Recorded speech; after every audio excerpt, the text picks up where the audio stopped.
इधर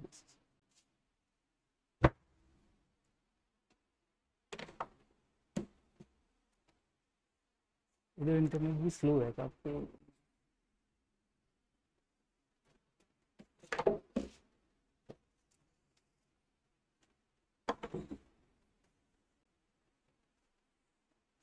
वाईफाई जोड़ दो सर। हाँ जी जोड़ दो।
Am I audible now?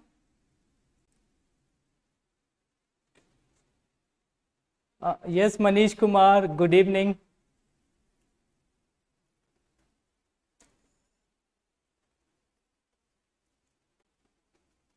So it is the doubt session regarding your economic development section of UPSC. So let's start it. All right. I have first doubt from my side, then yours. All right. It is a game like one-to-one interaction. First from my side, then the ball will be in your court and you will be asking. Okay. So it's a very simple question to you again because this is English medium. हाँ थोड़ा सा English में करेंगे हम लोग but it is targeted for the English medium people. All right. Yes, now I think I am audible and all the people are there with us on live streaming. Still आवाज नहीं आ रही है sir? आवाज नहीं आ रही है? Hello?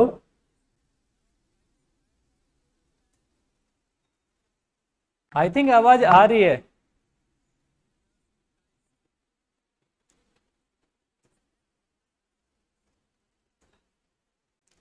आवाज आ रही है दोस्तों? प्लीज आप एक बार अपना जो वीडियो है उसको रीस्टार्ट कर लीजिए because it's audible. I also have the smartphone and that is working well. I can see my self on the smartphone easily.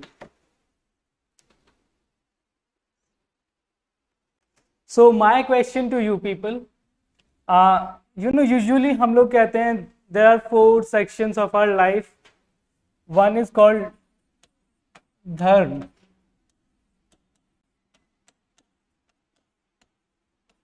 right? Can you fill this thing? What is missing here? The second word.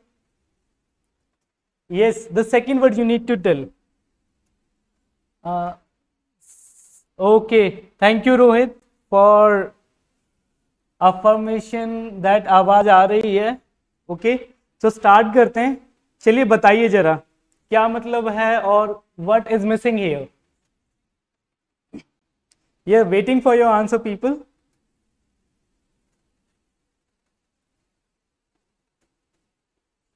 Rohit, there is nobody in offline. Everyone are at their own place, and we are virtually available here. All right? Yes. So I think this is Earth. Right? Can you tell me the spelling of this word Earth? If you can tell me, there is a big lesson. I'll let you know. Okay? So there is one word Earth which was missing here. And basically आज की class हमारी इसी पर focused होने वाली है और जो भी डाउट्स होंगे बेसिकली इसी के रिगार्डिंग होंगे। ऑलराइट, सो देखिए धर्म वाला सेक्शन तो हमारा क्लियर है, एटलीस्ट हमने 12th पास आउट कर लिए। Simply in a very simple word, dharma means awareness about doing right और not doing wrong. Okay, what is right and what is wrong, if you can differentiate, अगर आपको पता है सही क्या है और गलत क्या है, देन दैट इज द धर्म, आप पता है आपको। But the second segment that is earth, इसका कुछ पोर्शन, सारा नहीं बट कुछ पोर्शन हमारे यूपीएससी में ही पूछा जाता है और वही तो आप लोगों ने बताना है। Right people, so I am just waiting for the spelling of this and it's a tricky one. Please apply your common sense, it's UPSC here, being logical is must. Alright, so I am waiting again for your answers. Yeah, Rohit, I would like to know the spelling of this word in English. How would you like to write this? Can you? Basically, if you think, is this the spelling? Then not at all. People, here is the trick. I would like to let you know this is called economy. Okay, so if you know about the E letter rather than A, then you are right. And here is the lesson. So अब हमें ये समझना है कि UPSC basically या examiner basically वो जानना चाहता है जो उसने पूछा, ना कि वो जो आप जानते हैं। Alright, so what you know it doesn't matter in the game of UPSC, but what examiner wants to know, that matters always, everywhere, every time. Okay, so economy, and this is what we are going to learn and the doubts about this. So people, please come online fast if you have doubt, because I am waiting for you people. Once you will ask, then I'll resolve those.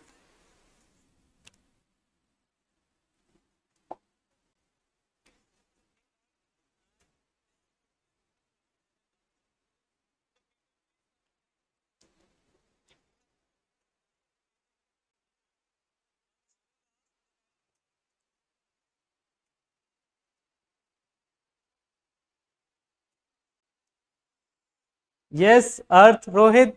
Basically, it starts with E. Okay, so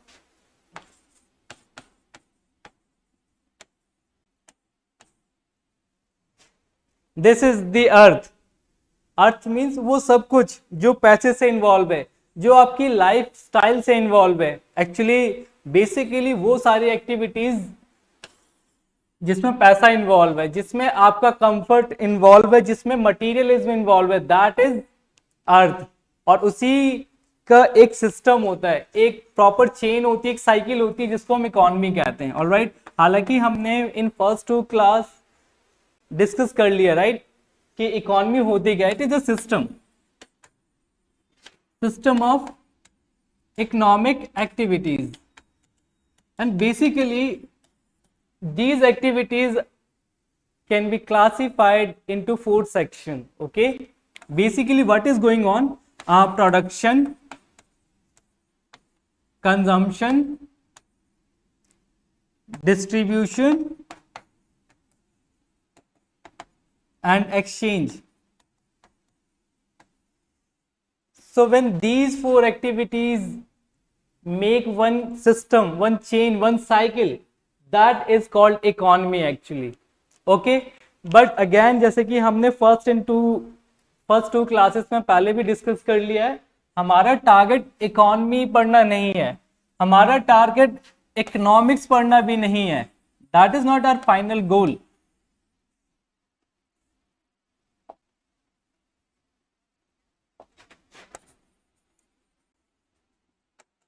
but हमारा अगर कोई target है, that is economic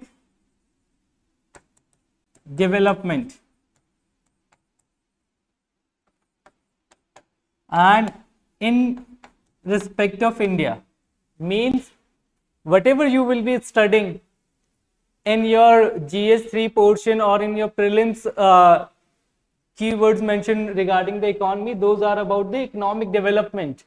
Okay, so economic development is the key term which we always need to mind while selecting the portion or the topic under the GS paper 3 economic development or in the prelims economy. Okay, so हमारा जो main purpose है, that is economic development को focus करना और इसके regarding study करना. अब आप लोगों को पता होगा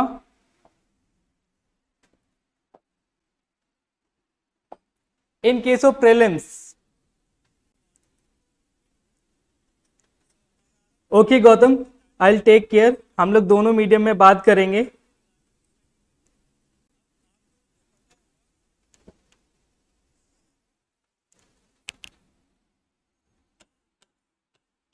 देखिए यूपीएससी में basically there are two sections जहां पे हम लोग स्टडी कर रहे हैं जीएस की, for prelims and for mains. Basically prelims में कुछ की टर्म्स गिवन है, economic and social development, inclusion, demographics, growth, these kind of terms are mentioned there. लेकिन मेंस में आपके पास I think more than prelims काफी हद तक एक्सप्लेन्ड है. और यहाँ पर आपके फर्स्ट 10 टॉपिक्स, जो 10 सब टॉपिक्स गिवन है कहां पर, जीएस पेपर 3, इसमें 10 टॉपिक गिवन है. पहले 10 टॉपिक जो आपके जीएस पेपर 3 के सिलेबस में मेंशन है, those are about the economic development. And again people, आपके सिलेबस में भी यूपीएससी कहती है कि आपने इकोनॉमिक डेवलपमेंट को पढ़ना है. आपने जो स्टडीज अपनी और जो अपनी प्रिपरेशन करनी है वो होनी चाहिए in respect of economic development. Okay, आर्थिक विकास किसका, हमारे देश का, in respect of India. And reason is that जब भी आप ब्यूरोक्रेट बन जाएंगे तो आप अल्टीमेटली कर क्या रहे होंगे, आप पॉलिसी मेकिंग कर रहे होंगे, आप प्लानिंग कर रहे होंगे, ताकि आप अपनी इकोनॉमी, जो आपका सिस्टम है, ओके, जिसको आप जीडीपी कह लेते हो नॉर्मल टर्म, उसको और अच्छा बेटर कर पाओ. उसके लिए बेटर से बेटर प्लानिंग करके उसको और एफिशिएंट बना पाओ. ओके, उसमें ग्रोथ एंड डेवलपमेंट, इंक्लूजन जैसे फैक्टर्स को इनको इन्वॉल्व कर पाओ, एंगेज कर पाओ. ऑलराइट, सो मेंस के 10 टॉपिक को आज हम डिस्कस करते हैं. If we don't have any doubt, I think during the discussion you will be having many doubts. और अगर आपके पास प्रीवियसली हैं then you can tell us.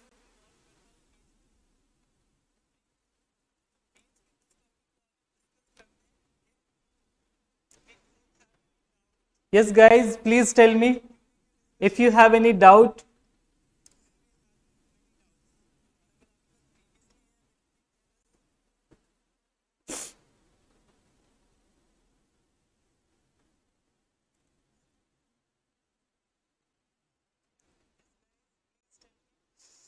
I don't find any doubt here. अगर डाउट नहीं है तो क्या हम सिलेबस को डिस्कस कर लें, क्या कहते हो आप लोग?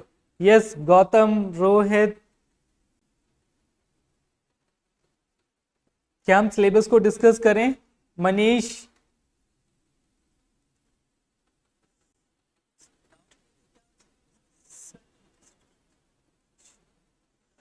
Okay Rohit, migration and mobilisation, nice question by the वे.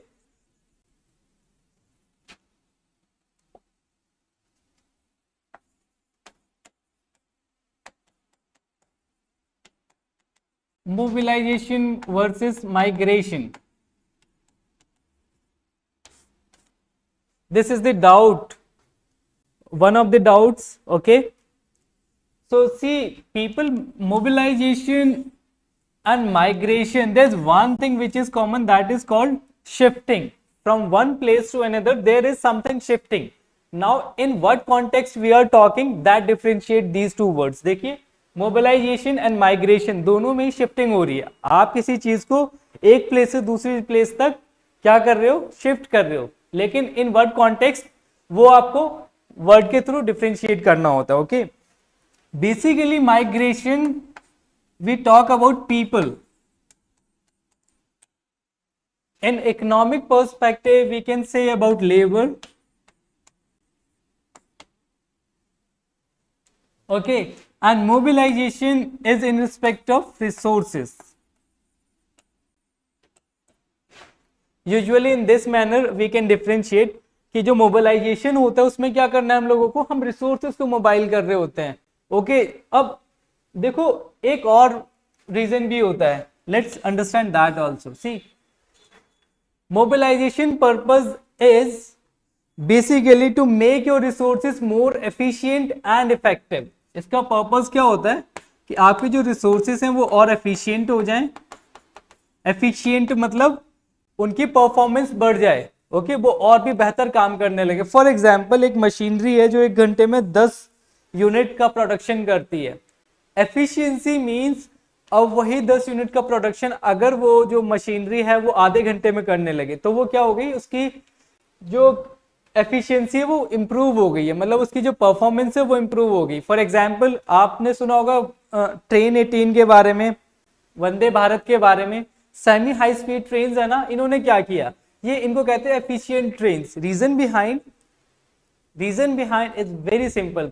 पहले जो ट्रेन रास्ता एक डिस्टेंस कवर करने में जो टाइम लेती थी, वंदे भारत उनसे कम टाइम में वही डिस्टेंस कवर कर सकते हैं. Alright, so efficiency and effectiveness matters here. हम क्या करते हैं, बेटर यूटिलाइजेशन के लिए रिसोर्सेज को मोबाइल करते हैं ताकि उनका आउटपुट जो हो पहले से अच्छा आ सके और ज्यादा प्रोडक्टिवली हम यूज कर सके, as we have limited resources. Right, so this is what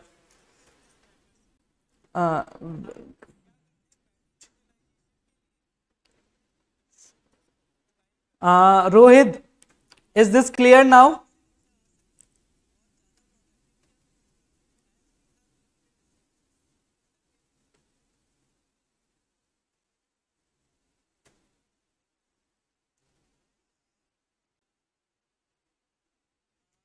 चलिए तो ना थोड़ा सा सिलेबस डिस्कस कर लेते हैं ताकि आपको बहुत क्लियर रहे कि हमने इकोनॉमी में पढ़ना क्या है.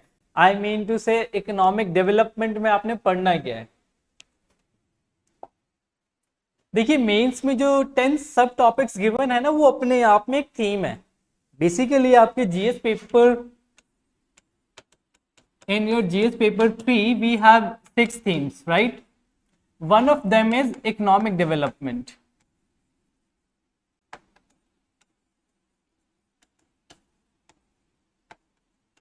Apart from economic development, there are other themes like biodiversity and environment and security. And why don't you tell people? If I'll say everything, then what is your rule? So there are 6 themes, okay, just like science and tech, biodiversity, environment, disaster management, okay. So similarly, one of them is economic development and it has the highest weightage. सबसे ज्यादा weightage अगर इस exam इस paper में होता है तो वो इसी का ही है. Highest weightage of this GS paper 3 economy.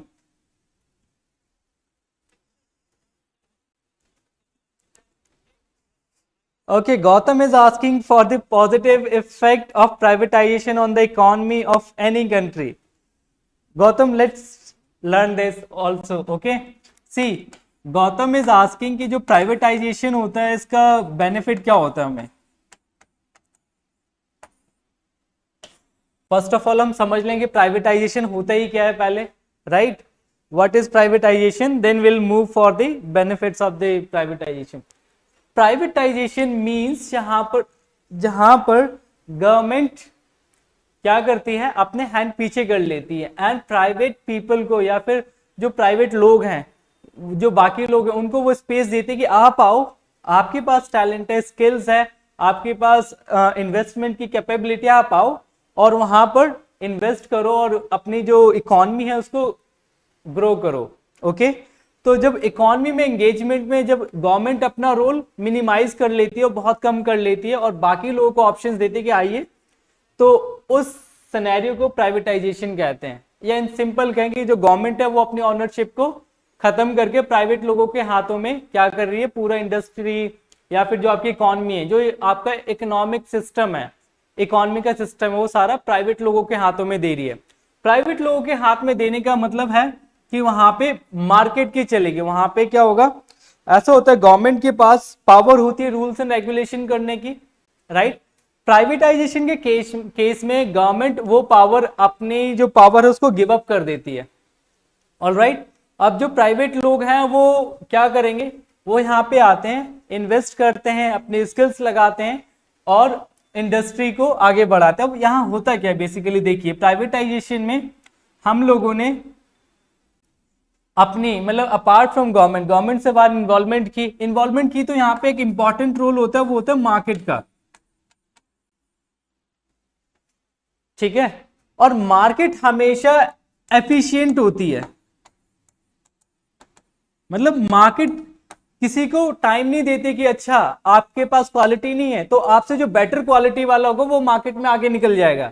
For example similarly आपने जियो के केस में देखा ना, जियो कैसे आगे निकल गया, क्योंकि जियो ने बेटर सर्व किया, किससे, अदर कंपनीज से, may be in context of price, ठीक है, तो इसीलिए जियो आगे निकल गया। तो प्राइवेटाइजेशन सेक्टर में क्या होता है, मार्केट में हमेशा वो रहता है जो हमेशा एफिशिएंट होता है, जो हमेशा ग्रोथ एंड इनोवेशन की बातें करता है, जो हमेशा एक कदम आगे की सोचता है। ऑलराइट, यहाँ पे लेजी या लेथार्जिक लोगों का कोई स्पेस नहीं होता। तो प्राइवेटाइजेशन जहां पे प्राइवेट लोगों के हाथ में सारे सेक्टर होते हैं और यह सेक्टर में कमांड होती है, चाहे वो एग्री सेक्टर हो, टर्शरी सेक्टर हो, सेकेंडरी सेक्टर हो। ना क्वेश्चन इसका बेनिफिट क्या होगा, देखिए प्राइवेट सेक्टर में के लोग एफिशिएंट क्यों होते हैं, प्राइवेट सेक्टर के लोगों को अपने आप को हमेशा जस्टिफाई क्यों करना पड़ता है, क्योंकि वो मोटिवेटेड होते हैं towards the profit. Profit matters a lot, okay, क्योंकि उनको पता है more efforts means more returns, more profit. Now सारा रोल इसी का ही तो है, जो ये प्रॉफिट है, जो प्राइवेट सेक्टर अपने आप से कुछ क्रिएट करता है या प्रॉफिट, या इसको कहो वेल्थ क्रिएशन, प्राइवेट सेक्टर क्या करता है बेसिकली, अल्टीमेटली क्या होती है, वेल्थ क्रिएशन होती है, ठीक है। अब इस वेल्थ क्रिएशन का यूज कैसे करते हैं हम लोग, इसको हम क्या करते हैं, री इन्वेस्ट करते हैं। री इन्वेस्ट करेंगे तो क्या होगा, री इन्वेस्ट करेंगे तो हम क्या करेंगे, अपने बिजनेस को या जो भी हमारा वर्क है उस वर्क को एक्सपैंड करेंगे, और जब वो वर्क एक्सपैंड होगा तो वहां पे एम्प्लॉयमेंट जनरेट होगा, और जब एम्प्लॉयमेंट जनरेट होगा तो लोगों के पास इनकम आएगी, लोगों के पास इनकम आएगी तो लोग अपना स्टैंडर्ड ऑफ लाइफ बेटर करेंगे, इंप्रूव करेंगे। That is the benefit of privatisation. आपको पता है अमेरिका या वेस्टर्न वर्ल्ड जो है हमारा, वो इतना बेटर क्यों है, वहां का स्टैंडर्ड ऑफ लाइफ इतना बेटर क्यों है या हायर क्यों है, reason behind privatization. They are not absolutely privatized economy और you can say market economy, but हाँ वो इंक्लाइंड है प्राइवेटाइजेशन, वहां पे प्राइवेटाइजेशन लार्ज स्केल पर इम्प्लाई किया गया, ओके। दैट इज वाई वहां की इकोनॉमी ने क्या जनरेट किया, प्रॉफिट एंड वेल्थ क्रिएशन हुई। अब क्या होती है, ये वेल्थ क्रिएशन जो प्रॉफिट होते हैं ये कोई जेब में नहीं रखता। आप देखिए अगर आपके पास पैसा बचेगा तो आप क्या करेंगे, आप इनकम कमा रहे हैं, कुछ अर्न कर रहे हैं, आफ्टर दैट कुछ सेक्शन अगर आपके सेव हो गया तो क्या करेंगे आप, म्यूचुअल फंड, शेयर मार्केट जैसे ऑप्शन तलाशते हैं ना, या फिर एफडी इन्वेस्ट करते हैं। सिमिलरली जब बिजनेस प्राइवेटाइजेशन में जो बिजनेस सेक्टर होता है, वो प्रॉफिट जनरेट करता है, वेल्थ क्रिएट करता है, उसको वो री इन्वेस्ट करता है ताकि वो फर्दर और ग्रो हो पाए। और यहीं पर ही इसका जो आप कहते हो ना प्रोज या फिर बेनिफिट छुपा हुआ है, क्योंकि री इन्वेस्टमेंट से क्या होगा, एक्सपेंशन होगी इकोनॉमी में और उससे एम्प्लॉयमेंट जनरेट होगा और अल्टीमेटली आम लोगों के पास जो यहाँ पे जाके काम कर रहे होंगे उनके पास पैसा आएगा and they will improve their standard of life. All right, so this is the major benefit of privatization. और दूसरी बात सिर्फ ये नहीं, ये वन ऑफ द मेजर है, major benefits, but other benefits भी हैं. देखिए जब प्राइवेटाइजेशन होता है तो वहां पे गवर्नमेंट किसी चीज को कंट्रोल नहीं कर रही होती, मार्केट कंट्रोल कर रही होती है. मार्केट हमेशा बेस्ट को ही ऑप्शन देती है, बाकी सबको बाहर निकाल देती है. ठीक है, या फिर वो मार्केट में बहुत छोटे से चंक के लिए काम कर रहे होते हैं. नाउ अदर बेनिफिट्स क्या होते हैं? एज ए कंज्यूमर हमें बहुत सारे बेनिफिट होते हैं. सोच के देखो, अगर आज हमारी कंट्री में will have only one telecom company like MTNL और बीएसएनएल गवर्नमेंट ओन्ड, क्या आपको लगता है कि हमारे पास जियो जैसी 4G वाली सर्विस आज की डेट में पॉसिबल होती है? और इवन रिसेंटली हमने 5G लॉन्च कर दिया, पॉसिबल होता क्या? नहीं पॉसिबल होता. But in private sector Airtel या वोडाफोन आइडिया या फिर जियो जैसी कंपनीज ने आके क्या किया? बेटर किया. और आज तो हम शायद बीएसएनएल और एमटीएनएल को सिर्फ किताबों में ही पढ़ेंगे, for example in this economic history, and nothing else is left. Okay, so another thing is that कि जब प्राइवेटाइजेशन होता है तो कंज्यूमर्स को क्या मिलता है? कंज्यूमर्स को मिलती है बेटर क्वालिटी, क्योंकि यहाँ पे गवर्नमेंट ने किसी को रोका नहीं है. आओ, अगर आपके पास टैलेंट है, अगर आप मार्केट को कुछ बेटर दे सकते हो, market always welcome you. Okay, इसीलिए कंज्यूमर्स को यहाँ पे बेटर ऑप्शन मिल जाते हैं, बेटर क्वालिटी मिल जाती है.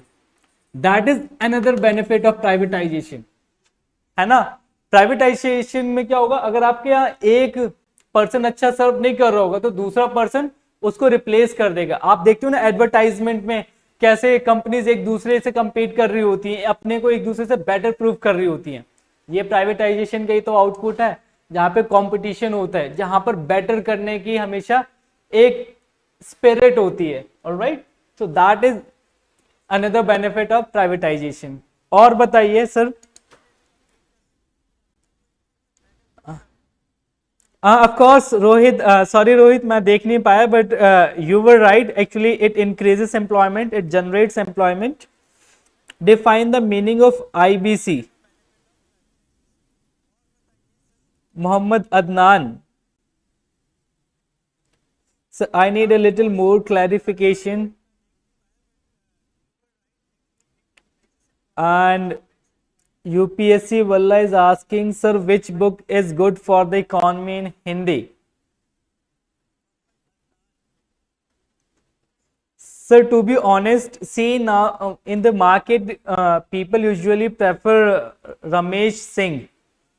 Yes, there is one economic development book written by Ramesh Singh sir.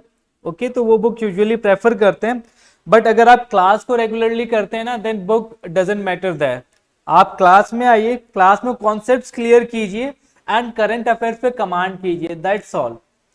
और यूपीएससी के लिए अगेन, एक्चुअली यूपीएससी के लिए हमेशा अगर आपको कि कोई परफेक्ट सब्स्टिट्यूशन या कोई मटेरियल है जो आपकी सारी नीड सर्व कर दे, whether that is just about economics, अगर आपको इकोनॉमिक्स की सारी चीजें सिर्फ एक बुक फिल कर देगी, then again there is a doubt. People, हम लोगों को ऑलराउंडर होना पड़ता है, लेकिन हाँ हमारे पास ऐसी स्किल होनी चाहिए कि हम सेलेक्ट कर सके कौन से टॉपिक कहाँ से हम पिक कर पाए. बट रमेश सिंह में क्या बेसिक कॉन्सेप्ट्स के लिए एक अच्छी बुक है, आप रेफर कर सकते हैं. Excuse me.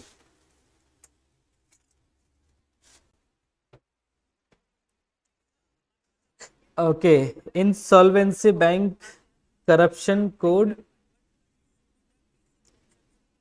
Sir, I don't think there is word corruption in context of IBC if you are asking about solvency.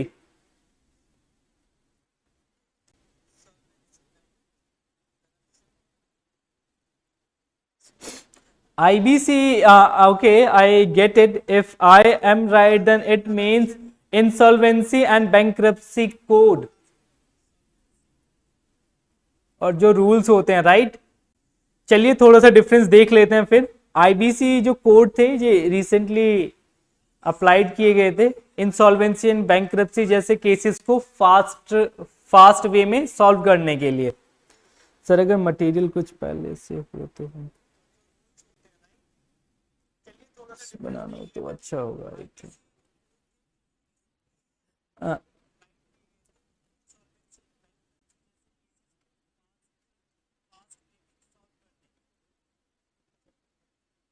Okay, Jyoti will come. Actually, will conclude our class with the the introductory segment. Don't worry.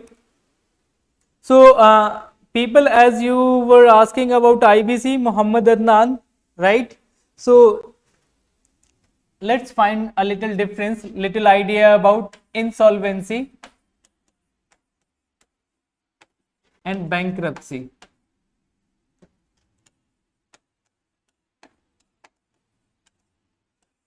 ये दो term है, आपको इन दोनों term में difference भी है कुछ, okay ये हमें पता होना चाहिए।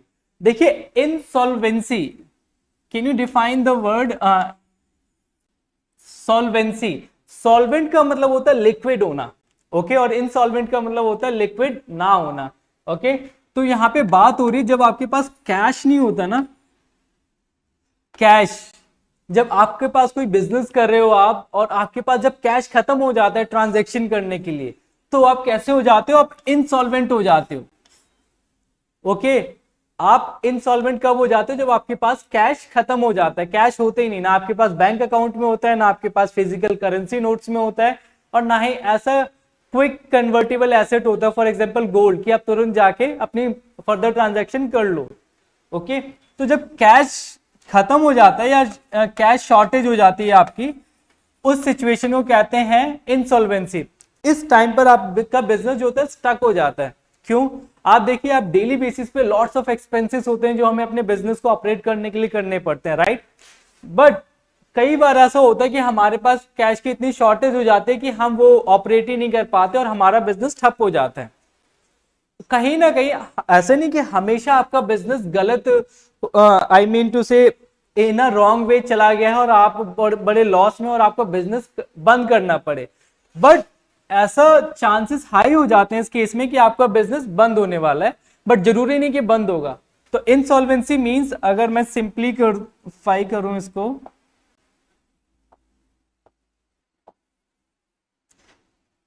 Insolvency means shortage of cash. आपके पास कैश ही नहीं है अपने बिजनेस को ऑपरेट करने के लिए, ओके। अब क्या होता है, जब बिजनेस यहाँ पे फंस गया, अब आप कोई ट्रांजैक्शन नहीं कर पा रहे, आपके बिजनेस एकदम रुक गया, यहाँ पे ठप पड़ गया क्योंकि कैश की शॉर्टेज हो गई, तो that is the next, this is the legal procedure. Bankruptcy is the legal procedure.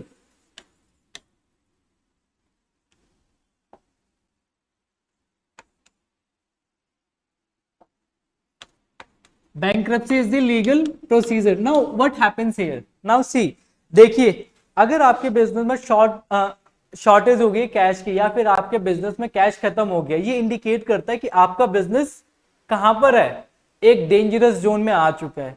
अब आपके पास दो ऑप्शन होते हैं, या तो आप कहीं पर हाथ पैर चलाएं, एफर्ट्स करें और अपने बिजनेस को नॉर्मल वे पर लेकर आए, या कई बार सिचुएशन हाथ से बाहर भी चली जाती है, तो आप क्या कहते हो? आप ऐसा मन बना लेते हो कि भैया अब तो हमें बिजनेस को शट डाउन करना है, let's wind up this, okay. At that time आप क्या करते हो?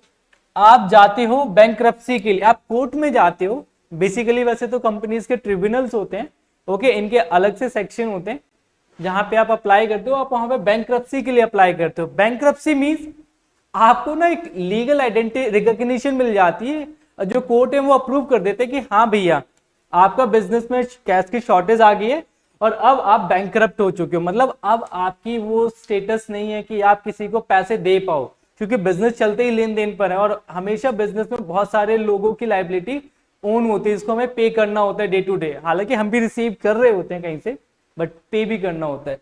तो ये आपका लीगल स्टेटस होता है। आपके पास बिजनेस में क्या हुआ, कैश खत्म हो गया, आपका बिजनेस डेंजरस जोन में है। अगर आपने मन बना लिया कि भैया बिजनेस बंद ही करना है, तो आप कहाँ जाओगे? कोर्ट। और कोर्ट को बोलोगे कि भैया देखो बिजनेस इज ठप नाउ, तो आप एक काम करो, हमारे बिजनेस के नाम पर बैंक्रप्सी का एक क्या दे दो, हमें सर्टिफिकेट दे दो। इसका मतलब कि अब हमारा बिजनेस बंद हो रहा है, अब हम अपने बिजनेस जो कुछ भी है सब बेच बाज के जिसका भी जो चुकाना है वो चुकाएंगे और आगे बढ़ेंगे। वो खैर आगे की बात है, बट बैंक्रप्सी मीन आप लीगली अपने आप को क्या करते हो, सर्टिफाई करवाते हो कोर्ट से कि भैया अब हमारे पास किसी को देने के लिए पैसा नहीं बचा, किस में, बिजनेस में।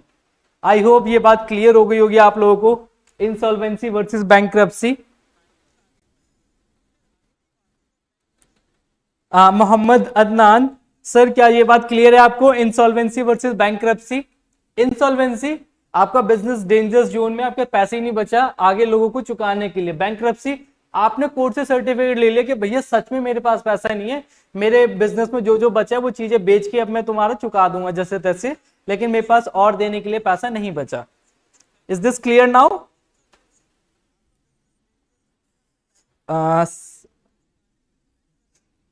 Sadik is asking how. In what context you are saying how? Please tell me how newspaper is connected with mains questions. All right. We'll justify this thing. Please wait for some time. Sir, economy के लोग इतना difficult क्यों? UPSC वल्ला आज हम शायद वही चीज करेंगे। अगर आप नेक्स्ट 30 मिनट्स के लिए मुझे थोड़ा सा स्पेस दो तो मैं आपको सब कुछ बता दूंगा कि इकोनॉमी को फोबिया क्यों कहते हैं। Okay, don't worry, I will tell you. Yes, okay Mohammad Adnan, thank you. Now there was one doubt from Jyoti. Jyoti was asking कि सर हमारी पहली क्लास मिस हो गई थी, please tell us.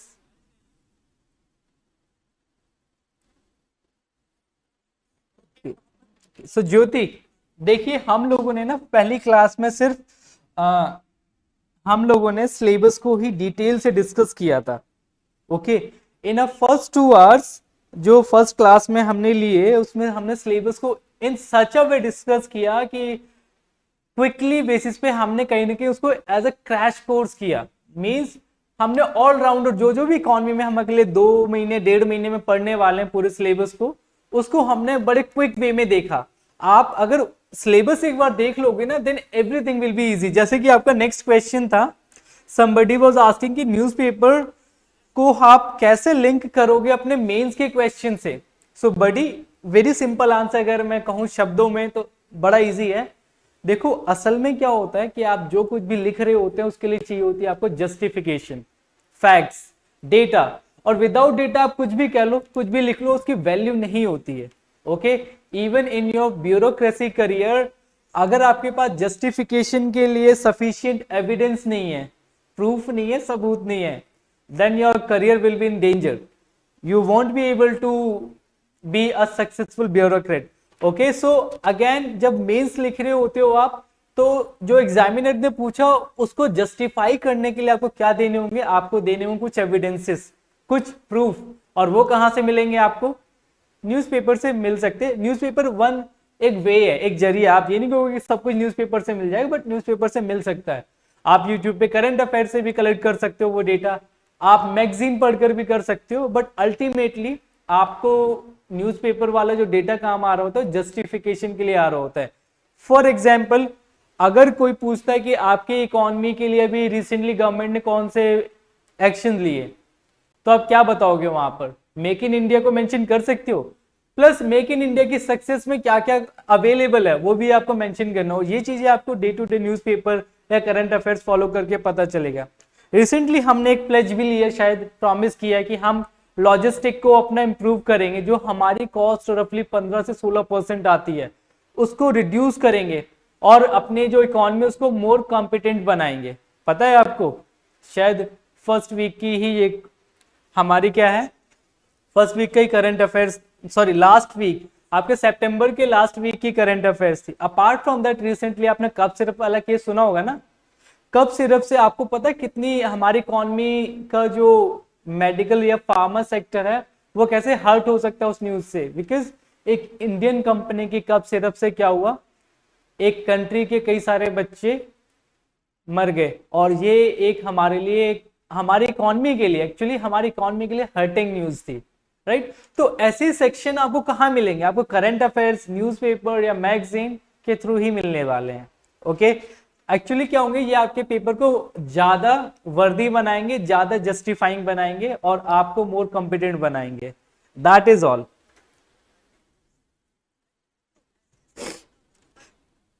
UPSC Valla, you are asking about the material, the study mat. We are working on that and will provide you as soon as possible.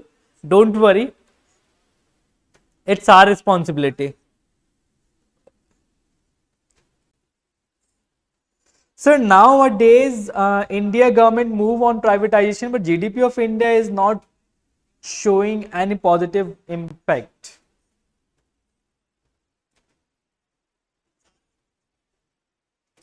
Nice question by the way. Gautam Kumar asked us कि sir आज की date में government privatisation को support करती है, जो हमारी NDA government है वो प्राइवेटाइजेशन को प्रमोट करती है, प्राइवेटाइजेशन को सपोर्ट कर प्राइवेटाइजेशन के एक्शन ले रही है, बट उसका आउटपुट नहीं आ रहा, हमारी जीडीपी पे दिख नहीं रहा वो impact.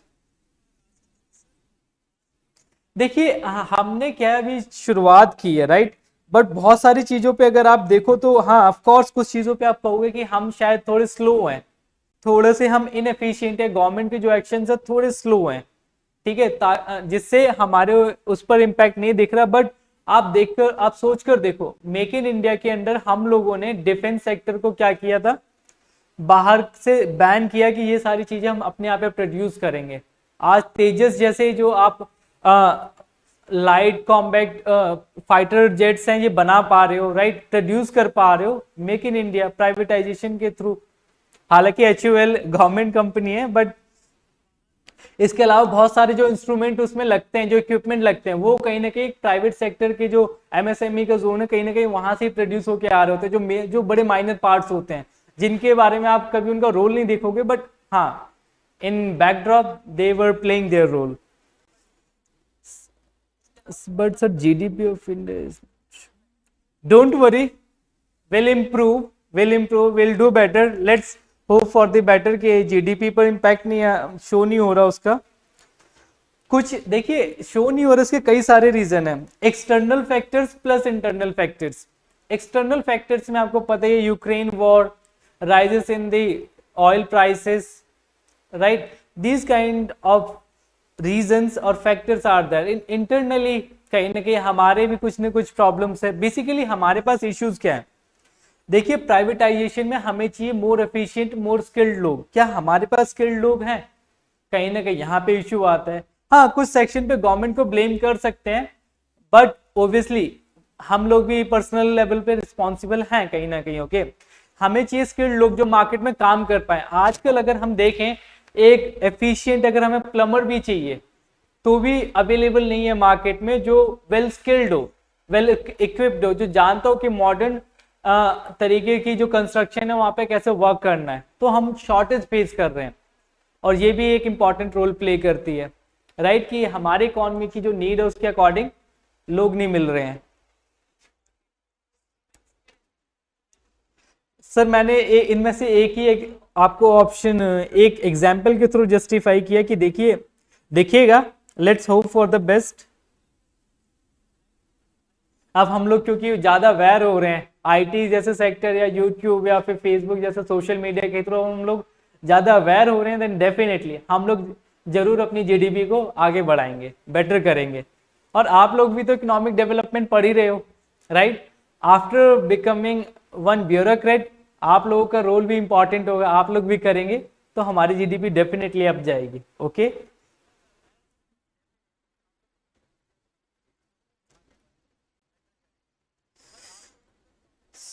So guys, any other doubt? If you have doubt, do ask me or just comment.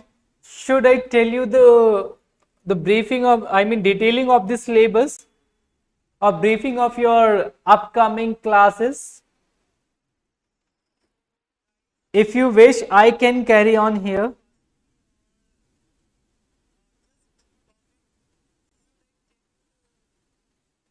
Okay, monopoly. Somebody asked me monopoly. Rohit, mono means one. Mono means one. Mono means one and monopoly means one player in the market. It means only one person is selling. आपके पास market है जहां पे बहुत सारे customer है, but seller कौन है? इकलौता। आप कह सकते हो रफली इंडियन रेलवे जो है हमारी वो मोनोपोली में है, मतलब पूरे रेलवे नेटवर्क को इंडियन रेलवे ही कंट्रोल करती है। तो रेलवे वाला जो सेक्शन है उसको मोनोपोली कह सकते हैं। एब्सोल्युटली नहीं कह पाएंगे क्योंकि डीएमआरसी जो छोटी मेट्रो रेल्स वगैरह हैं ये I don't think Indian railway के अंदर आती हैं, right.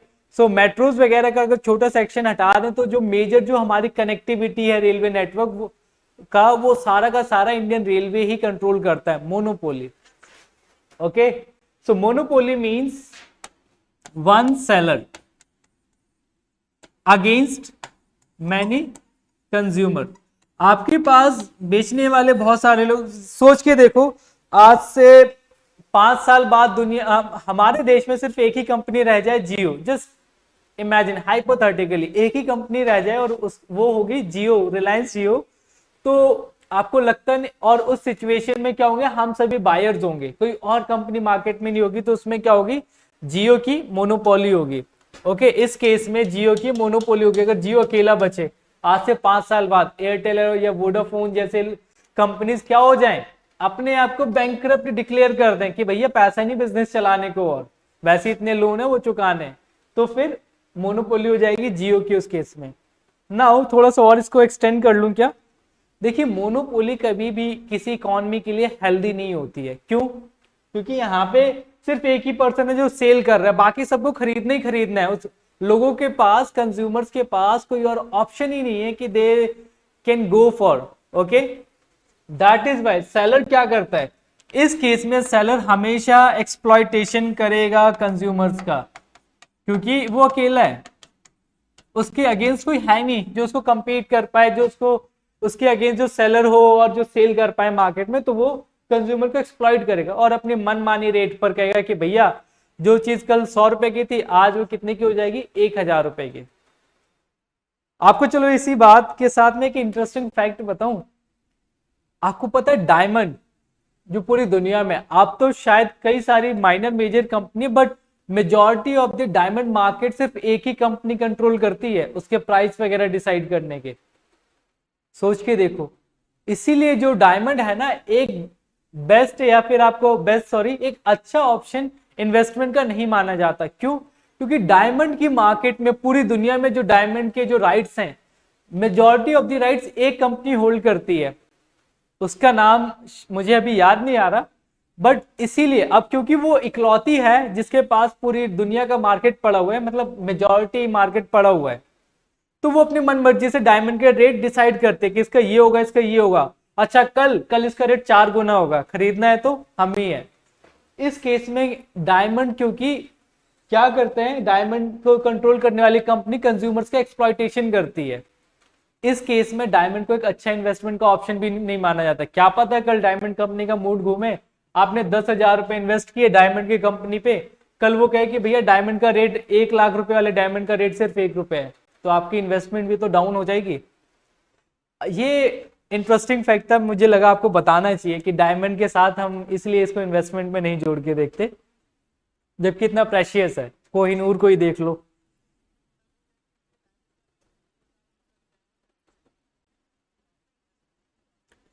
Okay sir, okay, any other doubt people?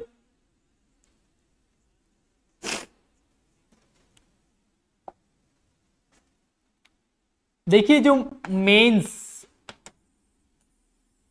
Syllabus है, सिलेबस को पढ़ें थोड़ा सा। मुझे 15-20 मिनट का अगर आप टाइम दे पाए तो हम लोग थोड़ा सिलेबस डिस्कस कर लेंगे, और सिलेबस डिस्कस करने का मतलब lot of.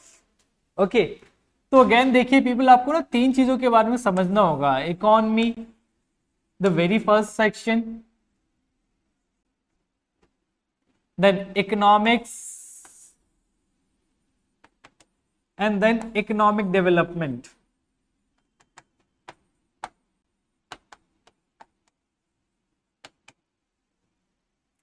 Economy is system, जैसे कि हमको पता है, एक तरफ देखो हम लोग हैं, मतलब कौन है, कंज्यूमर है, और एक तरफ प्रोड्यूसर है।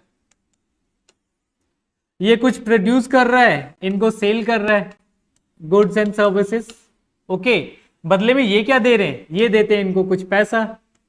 ठीक है, मतलब एक्सचेंज हो रहा है। ऑलराइट, यहीं पे प्रोड्यूसर डिमांड भी करता है क्या, लेबर सर्विस। तो कौन दे रहा है, कंज्यूमर लेबर सर्विस देता है। इन रिप्लाई इनको क्या मिलता है, इनकम। ठीक है, ये जो मनी होगा ये एक्चुअली क्या होता है, ये कंज्यूमर्स के बेसिस पे ये एक्सपेंस होता है कंज्यूमर्स का। ठीक है, क्लियर है। तो ये सिस्टम है, और ये सिस्टम हमारा टाइम के साथ ना बहुत कॉम्प्लिकेटेड हो गया आज की डेट में। इनिशियली क्या था, आप देखो हमारी human history is just 10,000 years old.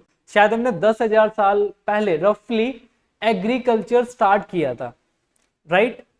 उस टाइम पर क्या था, एग्रीकल्चर स्टार्ट करने का पर्पस कि वहां से हमने बार्टर सिस्टम में शुरू हो गए थे। मतलब हमारी इकोनॉमी की जो शुरुआत लगभग वहां से हम ट्रेस कर सकते हैं, हालांकि उससे पहले भी मैं ट्रेस करवा सकता हूं अगर आप चाहो तो। उस टाइम क्या होता था कि आप क्या कर रहे हो, आप चीजें प्रोड्यूस कर रहे हो, उगा रहे हो, उनको आपस में एक्सचेंज कर रहे हो। खाने पीने के अलावा बाकी चीजों पे इंपॉर्टेंस नहीं दी जाती थी। टाइम टू टाइम हमने क्या किया, इतने कॉम्प्लिकेटेड हो गए हम। आप हमारे सिस्टम में देखो, मनी का रोल हमने इन्वॉल्व किया एक्सचेंज करने के लिए। मनी का रोल आया तो मनी के साथ फिर करेंसी आई, है ना। करेंसीज आई तो करेंसी के साथ पेपर वगैरह आया, फिर डेप्रिसिएशन एप्रिसिएशन एक्सचेंज रेट वगैरह आए। तो इसी तरीके से अगर आप कंज्यूमर को देखोगे तो कंज्यूमर के साथ क्या आया, कंज्यूमर के साथ बहुत सारी चीजें आई। इसकी डिमांड आई, राइट। डिमांड के का लॉ का क्रिएट हुआ, प्रोड्यूसर के यहाँ पे सप्लायर्स के लॉ क्रिएट हुए, प्रोड्यूसर को कॉस्ट इनकर होती कॉस्ट। इस वे में डे बाय डे हमने इतनी एक्टिविटीज इन्वॉल्व कर ली, और उसके साथ हमने अपनी इकोनॉमी का जो सिस्टम है बहुत कॉम्प्लिकेटेड कर लिया। बट कॉम्प्लिकेशन ही डेवलपमेंट का एक इंडिकेटर होता है। आपको पता है कैसे, आप सोच के देखो, बहुत पहले जब हमने पहिया इन्वेंट किया था तो पहिए को क्या किया हमने, एक कॉमन से एक लकड़ी से जोड़ा और उसको हमने रोल कर करके हमने मूवमेंट को फास्ट कर लिया था अपनी, राइट। लेकिन आज की डेट में हम क्या चलाते हैं, हम चलाते हैं बाइक। क्या बाइक उतनी ही इजी है जो हमने 2 4 5 या 6 7 हजार what ever the time before हमने स्टार्ट इन्वेंशन की थी, क्या वो इन्वेंशन आज भी सेम ही है? नहीं, हमने उसको डेवलप किया, राइट। और डेवलप करके लेकिन आज हम फास्टर हो गए, आज हम डेवलप हो चुके, लेकिन जो इन्वेंशन है वो और कॉम्प्लिकेटेड हो गया। वो सिस्टम जो था, पहिए सिंपल लगा के आप चला लो, आज गाड़ियां क्या इतनी ईजी हैं, चल बहुत सारे छोटे छोटे उसमें टेक्निकल चीजें लगी हुई होती हैं, और इलेक्ट्रिक में तो और भी ज्यादा कॉम्प्लिकेटेड हो गए, राइट। और टेस्ला जैसे क्या कर रहे हैं, उसमें आईटी इन्वॉल्व कर रहे हैं। तो कॉम्प्लिकेशन डेवलपमेंट का इंडिकेशन होता है। तो हमारा सिस्टम, इकोनॉमी का सिस्टम कॉम्प्लिकेटेड हो गया, राइट। बहुत कॉम्प्लिकेशंस है अब हमारे इकोनॉमी के सिस्टम पे, इसी सिस्टम के। और इसी सिस्टम को डिफाइन करना, इसको सॉल्व करना, इसकी प्रॉब्लम्स को समझना और उसके सॉल्यूशन प्रोवाइड करवाना, ये हमारे क्या करता है, इकोनॉमिक्स, जो क्या है सब्जेक्ट है। ये सब्जेक्ट इस सिस्टम के लिए क्या देता है, सॉल्यूशन देता है। आज हमारे जो system as simple as barter exchange के जितना ही नहीं रह गया है।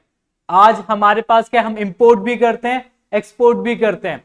हम सिर्फ पैसे में ट्रेड नहीं करते, हम लोग डिजिटल ट्रांजैक्शन भी करते हैं। और अब तो कल ही परसों अभी एक कॉन्सेप्ट आया ई रुपी का, ई रुपी के कॉन्सेप्ट का आरबीआई ने एक रिपोर्ट पब्लिश की है।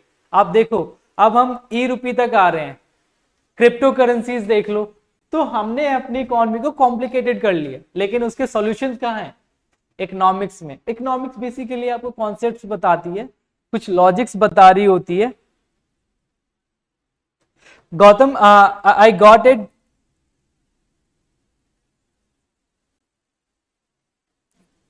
I let you know about this.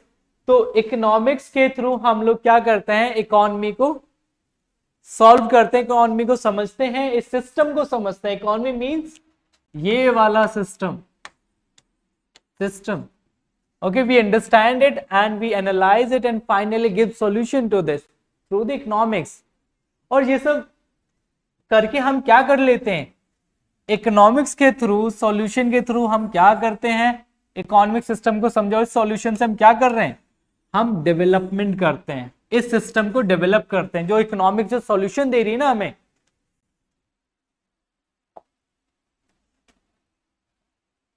जो इकोनॉमी जो ये सब्जेक्ट सॉल्यूशन दे रहा है उस सॉल्यूशन से हम अपनी इकोनॉमी जो सिस्टम है इसमें क्या करते हैं, डेवलपमेंट करते हैं। इसको हम कहते हैं इकोनॉमिक डेवलपमेंट। और guys, my dear friends, again long story in short, UPSC is concerned about this theme, economic development, not the economics, not the economy, but economic development. Economic development means some policies, some planning, some ideas, जिसके through आप इस system को क्या कर सकें और better बना सकें, जिसके थ्रू आपको ये सिस्टम जो आज 3.5 ट्रिलियन डॉलर का है, जिसको हम क्या कर रहे हैं, हम सोच रहे हैं कि इसको हम 5 ट्रिलियन डॉलर तक लेकर जाएंगे। वो क्या है, आपका यही सिस्टम ही है 3.5 ट्रिलियन डॉलर का। उसको 5 ट्रिलियन डॉलर के लिए क्या करना होगा हमें, उसमें इकोनॉमिक डेवलपमेंट करना होगा। और UPSC, again my dear friend, just my UPSC economic development से कंसर्न्ड है, क्योंकि आप कल के दिन ब्यूरोक्रेसी में बैठकर यही कर रहे होगे, इसी के लिए काम कर रहे होगे, economic development. Alright people, and this is the answer for the student who was asking sir कि इकोनॉमिक्स इतना टफ क्यों है। क्योंकि my dear friends, हम लोग क्या करते हैं, इस सब्जेक्ट को डिस्कस कर रहे होते हैं, हम अपने जनरल डिस्कशन में कह रहे होते हैं कि भैया इकोनॉमिक्स पढ़ना है, and economics is technical in itself. अगर आप डीप डाइव करोगे देन इकोनॉमिक्स काफी टेक्निकल है, राइट। बट हमें वो टेक्निकलिटीज नहीं चाहिए सारी, हमें शैलो लेवल पे एक जनरल अंडरस्टैंडिंग चाहिए, ताकि उस अंडरस्टैंडिंग से हम अपने सिस्टम को समझ के डेवलप कर पाए। That is the role of economics and at a simple level. आपको एक्सपर्टीज नहीं चाहिए। तो जो फोबिया है इकोनॉमिक्स का वो इसीलिए क्योंकि इकोनॉमिक्स बोले तो टेक्निकल सब्जेक्ट है ना, वो हमें नहीं करना। एक बेसिक कंसेप्ट हम करेंगे, समझेंगे, एक जनरल अंडरस्टैंडिंग लेंगे, ताकि हम अपने सिस्टम को समझ पाए, हम अपनी इकोनॉमी को समझ पाए, जो आज की डेट में 3.5 ट्रिलियन डॉलर की है, और उस इकोनॉमी को हम फिर फर्दर डेवलप कर पाए, बेटर कर पाए। Okay, so economic development is the answer. अगर अगली बार जब आप डिस्कस कर रहे हो या जब सोच रहे हो दिमाग में, तो ये सोच के ही यूपीएससी की प्रिपरेशन करना। आई होप जिनको इकोनॉमिक्स का फोबिया था उनको क्लियर हो गया कि क्यों हमारे पास फोबिया होता है। हम सब्जेक्ट को इमेजिन कर रहे होते हैं, ना कि हमारे जो कंटेंट है उसको। सर किस किस बुक को पहले पढ़ें before that? Sir higher inflation if the government printing more currency for recovering higher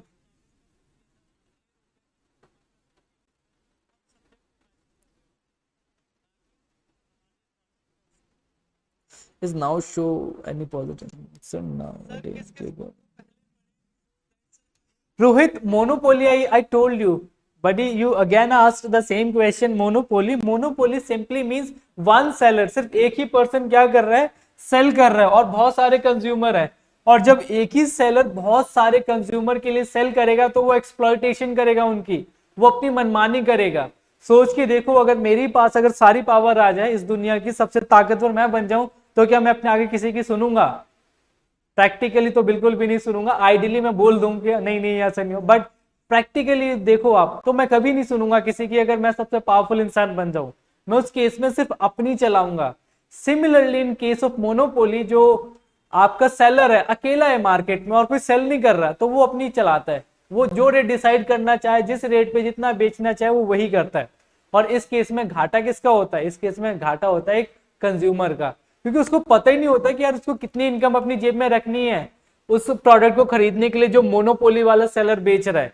क्या पता कल 10 रुपए की चीज 1000 की कर दे, बट मेरी इनकम तो 10 ही रुपए है ना, तो मैं क्या करूंगा? ये रिस्क होता है मोनोपोली का। I hope this is clear to you. Okay, one seller many buyers. So the next question is from the Gautam Kumar. Gautam is asking, sir, in case of higher inflation, if government is printing more currency for recovery, higher inflation, it is possible. Of course people, it is possible. Okay, it is possible, क्योंकि जब government बहुत सारी currency print कर रही होगी तो उस currency की वैल्यू कम हो जाएगी। ओके, कैसे?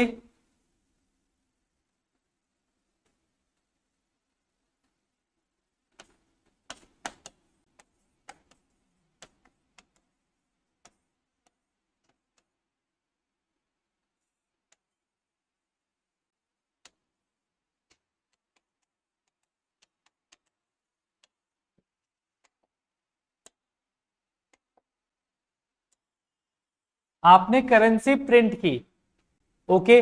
अब ऑलरेडी आपके पास इन्फ्लेशन का केस है, गवर्नमेंट ने सोचा कि यार शॉर्टेज हो रही है पैसे की, क्यों ना मैं जो इन्फ्लेशन वाला जो पंगा अब चल रहा है, जो पैसे की शॉर्टेज है, मैं और नोट छापूं, प्रिंट करूं और अल्टीमेटली मैं सॉल्यूशन में ले लूं। तो क्या है, पॉसिबल है? नहीं दोस्तों, क्यों नहीं पॉसिबल है? देखिए, ये लॉ एंड डिमांड के सिंपल से कंसेप्ट है, इकोनॉमिक्स से हमें सिर्फ यही कॉन्सेप्ट समझने हैं। देखिए क्या होगा, जब करेंसी बहुत ज्यादा छप जाएगी ना, तो उसकी वैल्यू कम हो जाएगी, वैल्यू कम हो जाएगी। कैसे? मान लीजिए पहले आपके पास मान लो 100 रुपए है, ठीक है, और आपको जो प्रोडक्ट खरीदना है, एक 100 रुपए का एक क्या खरीदना है, एक पेन खरीदना है, 100 रुपए वाला, ठीक है, सेम 100 रुपए वैल्यू वाला एक पेन लिया आपने। अब मान लो अगर आपके पास 100 के बहुत सारे नोट आ जाएं, जो सिर्फ आपने पेन खरीदने के लिए ही है, आपके पास बजट 100, अब आपके पास 500 रुपए हो जाएं, जिससे आपको पेन ही खरीदना है, ठीक है, तो ओब्वियसली आप क्या करोगे, आप हेजिटेट नहीं करोगे, क्योंकि आप ज्यादा पैसा वहां पे लगा दोगे, आप ज्यादा पैसा दे सकते हो और आप ज्यादा पैसा दे दोगे। आप बायर्स के पॉइंट ऑफ व्यू से देखो तो भी आप ज्यादा देने को रेडी हो, क्योंकि मार्केट में ज्यादा पैसा आ गया, आपके पास ज्यादा पैसा आ गया, तो आप ज्यादा देने में हिचकिचाओगे नहीं, राइट। तो इसी तरीके से इन्फ्लेशन बढ़ती है। ये एक simple one of the ideas है, one of the possible reason है, जिसके थ्रू आप जस्टिफाई कर सकते हो कि करेंसी प्रिंटिंग कैसे हर्ट करते हैं। क्योंकि मार्केट में जब पैसा, देखो जो भी चीज ज्यादा होगी ना, उसकी रिस्पेक्ट कम होती है, मानते हो ये बात? Economy very simple, real life के फंडास पे चलती है। अब पैसा ज्यादा होगा तो पैसे की वैल्यू कम हो जाएगी, लेकिन उसके अगेंस्ट जो चीजें हैं वो तो उतनी है ना, जो नॉर्मल रेट पे चल रही हैं, तो उनकी वैल्यू, उनके आगे पैसे की वैल्यू कम हो जाएगी, क्योंकि पैसा बहुत ज्यादा अवेलेबल हो जाएगा मार्केट में, ओके। तो उस टाइम पे लोग भी खुला खर्च करेंगे, तो लोग भी टेंशन नहीं लेंगे, ये पेन जो है ये 200 का हो जाए तो भी लोग खरीद लेंगे, क्योंकि लोग कहेंगे कि मेरे पास तो बहुत पैसा है, पैसा बहुत सारा मार्केट में चल रहा है। तो इन्फ्लेशन ऐसे फर्दर एक्सटेंड करती है अपने आप को। I hope this is clear. Sir eco की प्रिपरेशन के लिए कैसे स्टार्ट करें, किस बुक से प्रेफरेंस दें? I am student, just complete 12th and have no knowledge about. Sir it is very good to you, अगर आपको इकोनॉमिक्स पढ़ना है तो you can start with your 12th class NCERT book, Indian economic development. Just get idea about Indian economy, क्योंकि Indian economy को जब आप जानोगे तभी बता पाओगे कि इसको डेवलपमेंट कैसे करना है।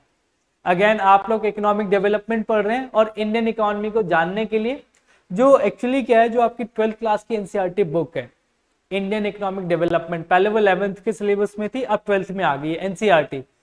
उसमें बेसिकली आपकी जो इकोनॉमी है, हमारे देश की इकोनॉमी जो है, through the point of independence to now, जो जर्नी रही, जो हमने इकोनॉमिक अचीवमेंट करी, या जहां जहां हम लोग थोड़े से लैक रहे, कम रहे, जहां पे हमें इंप्रूवमेंट करनी चाहिए थी बट नहीं कर पाए, वो सारे फैक्टर्स, वो सारा आइडिया मेंशन है। इन शॉर्ट, पिछले 70-80 सालों का जो हमारा इकोनॉमिक टाइम ट्रेवल है ना, जो हमारी इकोनॉमिक जर्नी है पिछले 70 साल की, वो उसमें मेंशन है। तो आप इंडियन इकोनॉमिक डेवलपमेंट बुक से स्टार्ट करें, बड़ी सिंपल लैंग्वेज में हमारे देश के कुछ कॉमन टॉपिक्स लिखे हुए हैं उसमें, जैसे पॉवर्टी के बारे में लिखा हुआ है, जैसे माइग्रेशन के बारे में उसमें लिखा हुआ है, मोबिलाइजेशन के बारे में भी लिखा हुआ है, okay. Apart from that literacy rate, demography के बारे में लिखा हुआ है उसमें।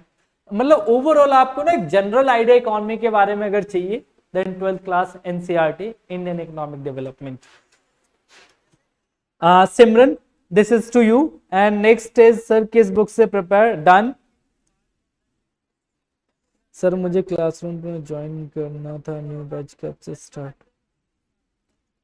Sir for joining the batch please contact our team, okay, our coordinator will help you to help you about getting more information in this context. But yes, we have lots of upcoming batches, you can join any one of them. So 6 से start,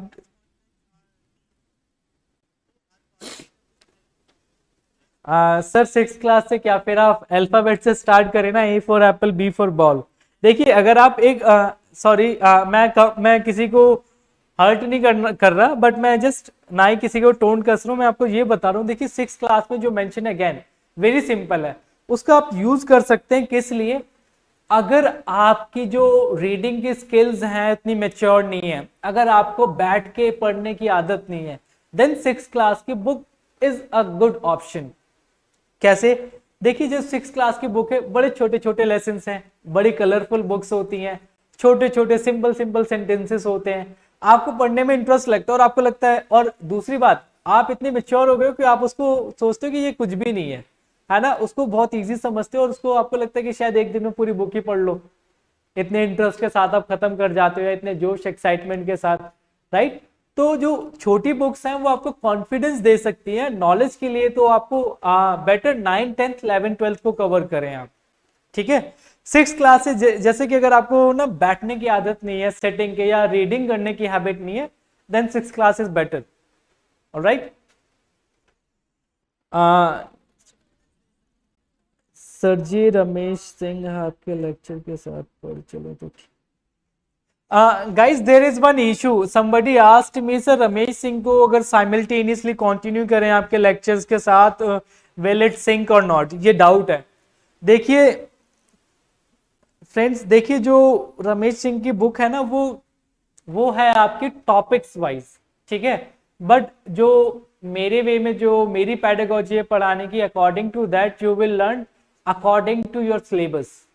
Okay, like if first topic is mentioned, for example in your maze the first term is mentioned, that is Indian economy, so हम start करेंगे Indian economy, इसकी briefing जाएंगे और इससे related इसके spare, इसके diameter में जो जो इसके नेटवर्क जोन में जो जो उन सारे टॉपिक्स को साथ साथ कवर करके फिर आगे बढ़ते रहेंगे और इस वे में हम आगे बढ़ेंगे। फिर नेक्स्ट टॉपिक फॉर एग्जांपल उसमें है गवर्नमेंट बजटिंग, तो हम गवर्नमेंट बजटिंग को पढ़ेंगे, देन उसके आगे बढ़ते रहेंगे। रमेश सिंह जो है वो टॉपिक्स वाइज क्लासिफाइड है, ओके, बट जो हम पढ़ेंगे वो सिलेबस वाइज पढ़ेंगे। बट यस, आप एक्सप्लोर कर सकते हो आगे या पीछे, चैप्टर के सीक्वेंस को इग्नोर करें तो वो टॉपिक्स आपको वहां पे मिल जाएंगे। Alright, but again I am telling you there is lot of stuff which is required to fulfil, ठीक है? एक डिश को बनाने के लिए आपको जो स्टफ चाहिए, उसको टेस्टी करने के लिए वो वेराइटीज चाहिए, वो आप वन वे में अगर रमेश सिंह के अलोन से नहीं होगा। आप हमारे लेक्चर्स लीजिए, उसको भी फॉलो कीजिए, plus current affairs, then you will have the perfect dish. Okay, एक परफेक्ट डिश में जैसे सॉल्ट, स्पाइस, ऑयल, सबका एक इंपॉर्टेंट रोल होता है। सिमिलरली यहाँ पर अगर आप एक के साथ बैठेंगे तो इट्स क्वाइट सिमिलर, लाइक कि आप सिर्फ नमक लेके खाने बैठ गए हैं, सिर्फ आटा लेके खाने बैठ गए हैं, तो दैट वॉन्ट वर्क। ओके, सो आप साइमल्टेनियसली चलिए, not an issue. And your doubt भी आई थिंक क्लियर हो गया होगा आपको।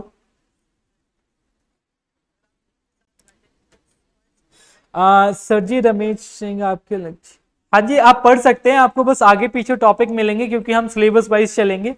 मैंने क्लियर कर दिया ये डाउट।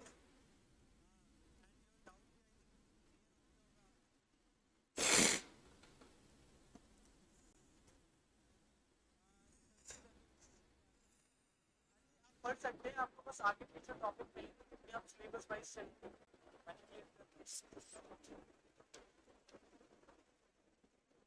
अच्छा, okay people, you can comment कि क्या मुझे शॉर्ट में आपको एक बार सिलेबस की पिक्चर दिखानी चाहिए। एटलीस्ट अगर आपको सिलेबस की पिक्चर पता है ना, जैसे कि one of the girls asked me about कि सर फर्स्ट क्लास मिस हो गई थी ड्यू टू टेक्निकल इश्यूज, तो बेटर रहेगा। ज्योति, संजीव वर्मा सर की बुक के बारे में मुझे आइडिया नहीं है, सॉरी टू आस्क यू, क्योंकि मैंने उसको पर्सनली नहीं पढ़ा तो मैं इसका फीडबैक नहीं दे सकता।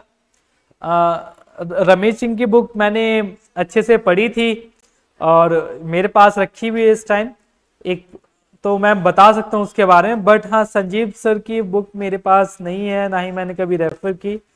आई can tell you about this, sorry for that guys. I want your opinion regarding short discussion of the main syllabus. If you are ready, then we can continue with this syllabus picture. अगर आपको syllabus की picture पता होगी ना, तो आपको पता होगा कि आपको कहाँ जाना है, कौन सी बुक को टारगेट करना है और बहुत सारे स्टडी मटेरियल में से कौन सा हिस्सा ही सिर्फ आपने पढ़ना है, बाकी सब रिमूव करना है। बेसिकली सिलेबस जानने से आपको आपके पास स्किल आएगी एलिमिनेशन की, क्योंकि मार्केट में बहुत सारा कंटेंट अवेलेबल है। आप क्या क्या पढ़ोगे? आप इकोनॉमिक्स में ही 10 साल लगा दोगे और इकोनॉमिक्स का कंटेंट नहीं पढ़ पाओगे, मार्केट में इतना कंटेंट है। तो हमें क्या करना है? हमें मेंस ओरिएंटेड कंटेंट पे ही टारगेट करना। उसके लिए मेंस का सिलेबस दिमाग में होना चाहिए, क्लियर होना चाहिए। भले ही आपको रटना नहीं है, बट आइडिया होना चाहिए कि हाँ यार, this is the part of your main syllabus and this is not. We can not waste time. हम ना टाइम वेस्टेज को अफोर्ड नहीं कर सकते actually. So let's become efficient. Economy भी सिखाती है एफिशिएंट बनने की, तो मेंस के पिक्चर को देखना चाहिए।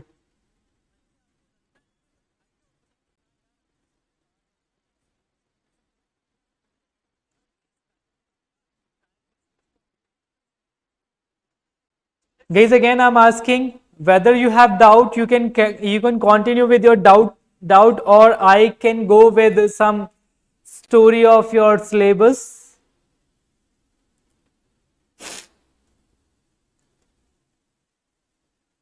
Uh, any doubt, people? Please ask doubts. If not, that then allow me to tell you about the syllabus.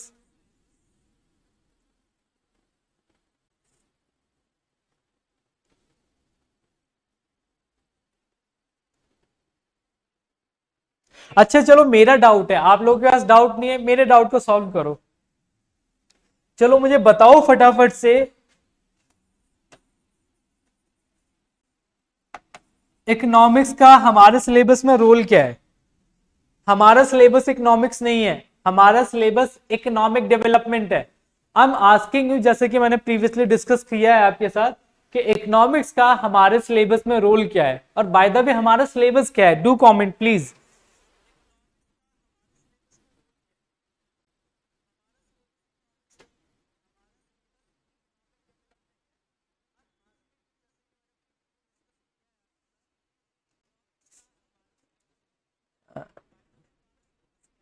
You guys, please be active, be efficient, and do comment so that I can continue. If I can clear your doubts, why don't you people? So please clear my doubt. What is the role of economics in your UPSC syllabus, economic development?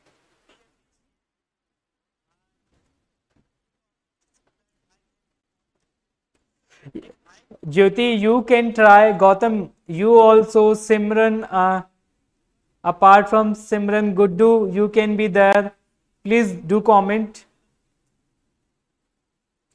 Muhammad Adnan, UPSC Balla, Walla, please. Sadiq,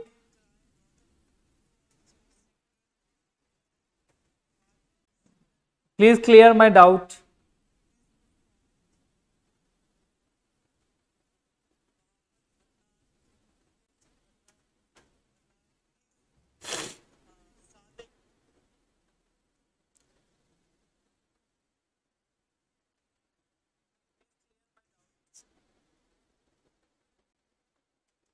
Yes, Ankur, of course you are very close to us. I'm just asking you, please tell me how can economics help you to know your syllabus segment, economic development? A very easy question, guys. You can comment. Yeah, Rohit said something. Rohit said economic development can be achieved through the help of economic terms and concept. Of course, that is quite correct, right, Rohit? You are actually right, sir. Our syllabus is about economic development. Sir, role of economics give us solution for the.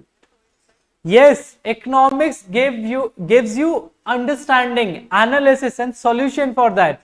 And हमें सिर्फ उतना ही समझना जितना हमारे economic development में काम की चीजें हैं, ठीक है? हमें नहीं जानना इकोनॉमिक्स के वो टेक्निकल चार्ट्स, हमें नहीं जानना इकोनॉमिक्स की फालतू की हिस्ट्री, सब्जेक्ट स्पेसिफिक, ओके? हमें नहीं जानना इकोनॉमिक्स के वेरियस मॉडल्स या उनके इकोनॉमिस्ट वगैरह। हमारे काम की बात सिर्फ ये है कि हमारी कल के दिन हम अपनी इकोनॉमी के लिए कंट्रीब्यूट कर रहे होंगे, उसको बेटर कर रहे होंगे, उसको डेवलप कर रहे होंगे, मींस इकोनॉमिक डेवलपमेंट। उस टाइम पर हम एक्ट कैसे कर रहे होंगे, उसका सॉल्यूशन इकोनॉमिक्स देता है। Very good, Jyoti and Rohit and Gautam.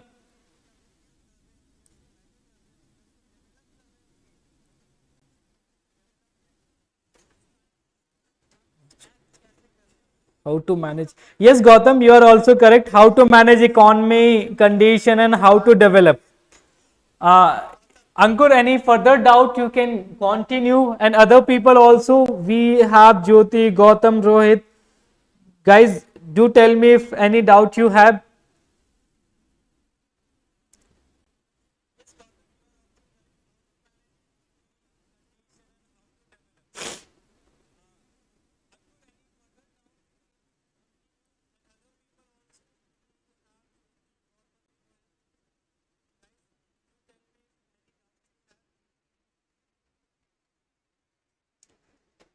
I don't think people you have any further doubt. Let me ask one another doubt to you, okay? If you don't have doubt, I have lots. Why don't you clear my doubts then? Because it is a doubt session. और जरूरी थोड़ी ना doubt में आपके ही doubts हो, मेरे doubts से आप मेरे डाउट्स क्लियर करो देन. अगर आपके पास डाउट्स ही नहीं है, then clear my doubts. Tell me what are the basic economic activities in any economic system? My doubt.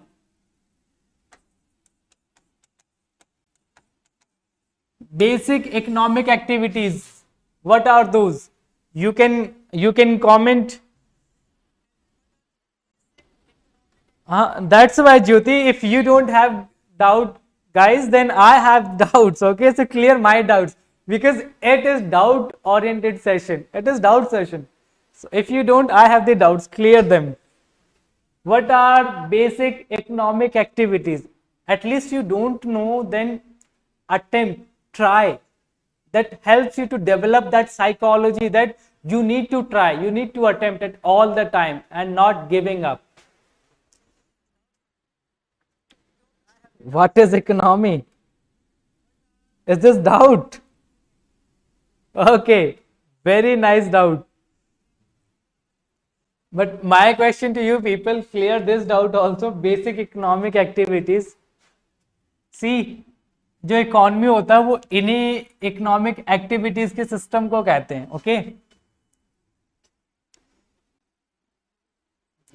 So economy is basically, मैंने कई बार कहा है, again I will repeat the same words, that economy is a system.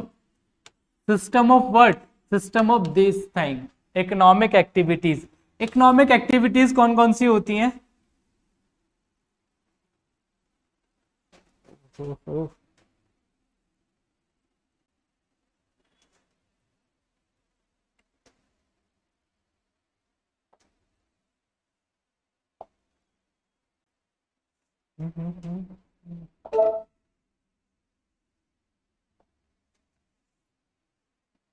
Yes, basic economic activities कौन कौन सी होती हैं?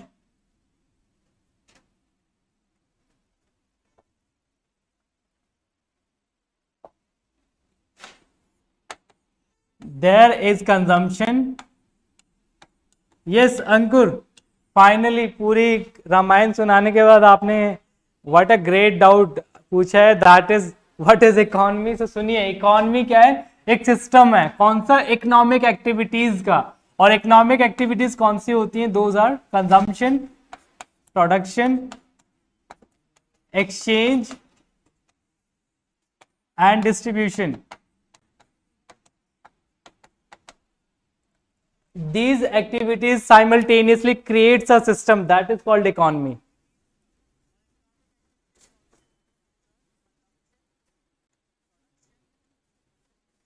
No, I don't mean so, Gautam. Being dependent means we should have all sufficient resources. हमारे पास सब कुछ होना चाहिए. For example, कहाँ हम lacking कर रहे हैं? We are lacking in industrialization, right? अगर वो हमारे पास होगा देन हम कह सकते हैं कि हम आत्मनिर्भर हैं. Okay, it doesn't mean any person's name और person specific thing. Resource management, basic economic. Yes, these are also, but of course, production you mentioned, correct, Jyoti? Rohit, basic activities started from production and to consumption between distribution also. Yes, apart from distribution, Rohit, exchange is also there. And in terms of exchange, here money plays important role.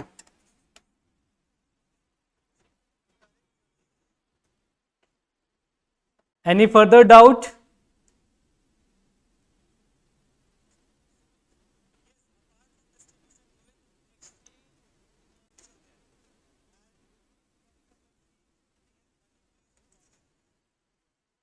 Very good, Jyoti. Yes, same here.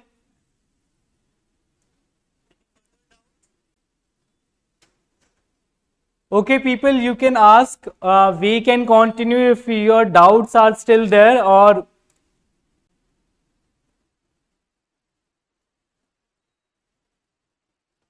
yes, of course, Ankur, you can ask some questions.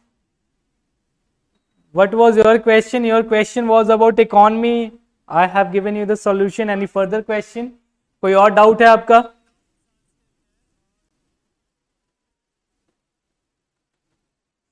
No, thank you, Ankur. Thank you very much. From other people like Jyoti and Rohit, please give your confirmation regarding the doubts. If you have doubt, please do ask. Or I can think about winding up the class. So shall we? Yes, people.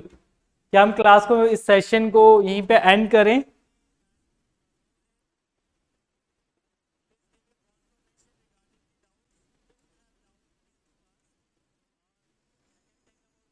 Ankur Yadav, it's a personal question. By the way, I am master in economics. Net cracked and one time means appeared person. Okay, Simran. Okay, thank you, Simran, for your confirmation to wind up the session. So let's say see you soon. Okay, guys. So see you soon and have a great time ahead. Jyoti is asking syllabus. Jyoti, are you there to know about the syllabus? I can continue. It will take somewhere 20 to 30 minutes more. Other people, syllabus. Okay, not an issue. Okay, so let's see the syllabus.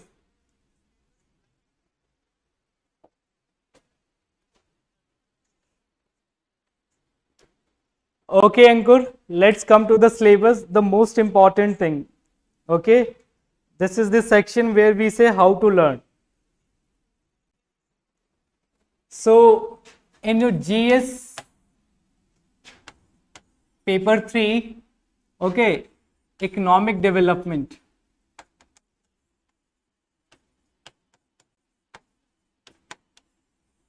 It has further 10 themes, okay, जो आपके first 10 points हैं, from Indian economy to the last is investment model. आपके GS paper 3 में बहुत सारे topics given है, right? जो पहले 10 टॉपिक्स हैं दे आर कंसर्न्ड अबाउट और they are related to the economic development. The very first section says about Indian economy.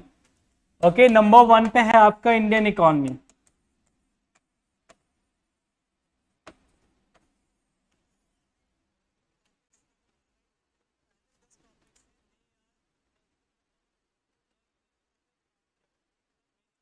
Okay, Gautam is asking about demographics. See, demographic, somebody asked me about this thing. See, demographics means analysis of the population or study the population of that particular area. Okay.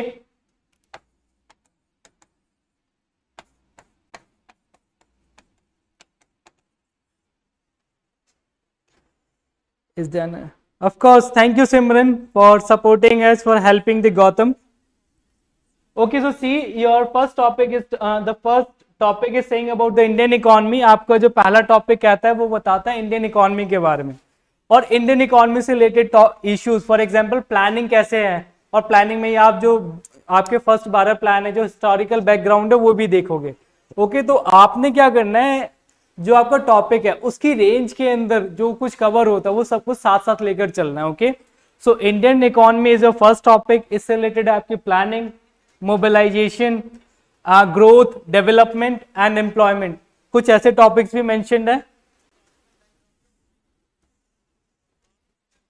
Welcome Gautam. Number 2, second जो topic है that is about inclusive growth. आइए थोड़ा सा इसके बारे में जान लेते हैं, क्या होता है inclusive growth. Inclusive growth means including all sections of the society, means covering everybody. जो आपका जो ग्रोथ है, जो आपकी जीडीपी जो बढ़ रही है, जो आपके इकोनॉमिक डेवलपमेंट हो रहा है, उसमें contribution should be from all the sections of the society. Okay, तो जब आप सारे सेक्शंस आपकी सोसाइटी के कंट्रीब्यूट कर रहे होते हैं, that is called the inclusive growth.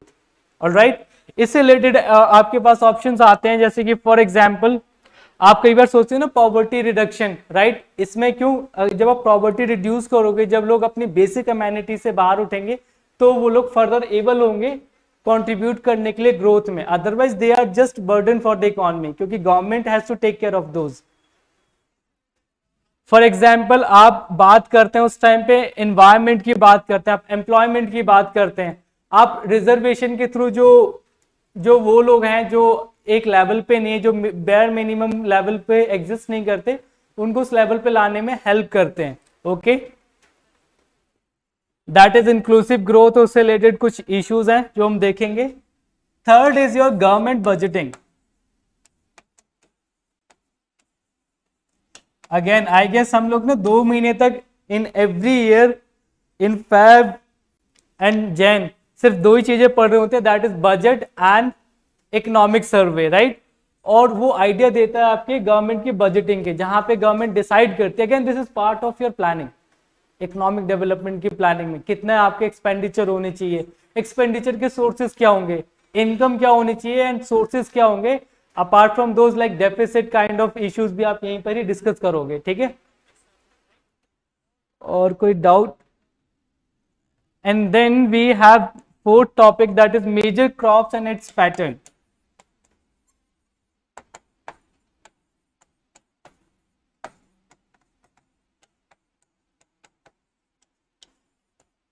देखिए ये आपका चौथा टॉपिक है, major crops and its pattern. इसमें आप बता रहे हो, तो देखो आपकी जो इकोनॉमी है बेसिकली एग्री बेस्ड है। हालांकि हमारे इकोनॉमी का जो मेजर पोर्शन है, जो जनरेशन है इनकम की, वो कहाँ से आती है, सर्विस सेक्टर से। But demographic point of view से आप देखो तो 60% से भी ज्यादा हमारी पॉपुलेशन कहाँ पे डिपेंड करती है, एग्री के ऊपर, राइट। तो एग्रीकल्चर से रिलेटेड बातें भी हम जानेंगे, और उसके साथ फिर हमें देखना होगा कि क्रॉप्स वगैरह भी, मेजर क्रॉप्स कौन सी होती हैं, उनके पैटर्न्स।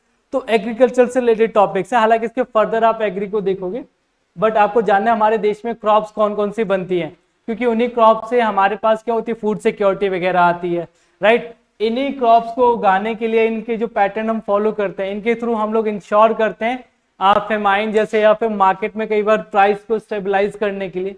तो इंटरलिंकिंग वगैरह भी देखोगे आप। देखो ये टॉपिक्स क्या हैं, आगे के हैं, लेकिन इससे इंटरलिंक करवा रहा हूँ।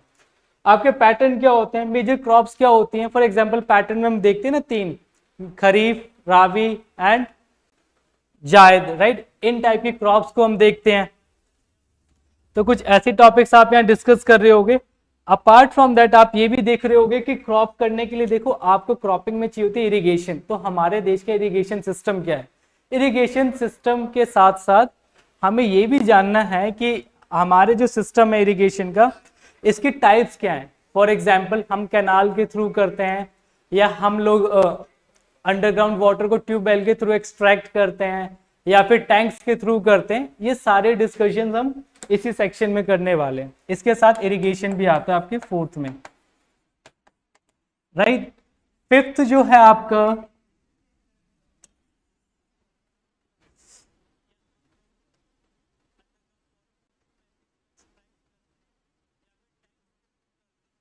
Gautam is asking NFIA. In what context, Gautam? NFIA in what context?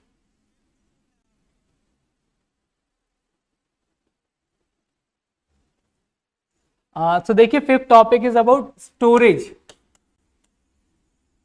Storage, marketing, transport,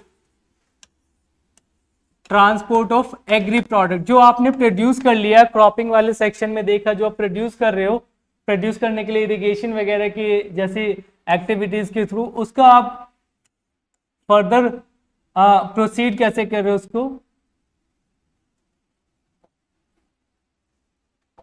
that is here regarding आप स्टोर कैसे करते हो। आपको पता है हमारी इकोनॉमी के प्रोड्यूस का ऑलमोस्ट 16% हम लोग वेस्ट कर देते हैं क्योंकि हमारे पास स्टोरेज की वो कैपेसिटी नहीं है या वो फैसिलिटीज अवेलेबल नहीं है। मार्केट, मार्केट मीन्स यूजुअली जो प्रोडक्ट्स है उनको आप बाय और सेल कैसे करते हो। ओके, तो मार्केटिंग है उसका, उसकी मार्केटिंग कैसे करते हैं। ट्रांसपोर्ट, ट्रांसपोर्ट का काम क्या है, डिस्ट्रीब्यूशन। आपने जो प्रोड्यूस किया आपकी एग्री इकोनॉमी से, उसका डिस्ट्रीब्यूशन। जो आज हम यहाँ पे जो फूड खा रहे हैं, जो राइस वगैरह खा रहे हैं, वो हमसे far thousands of kilometre, hundreds of kilometre दूर प्रोड्यूस किया गया, right.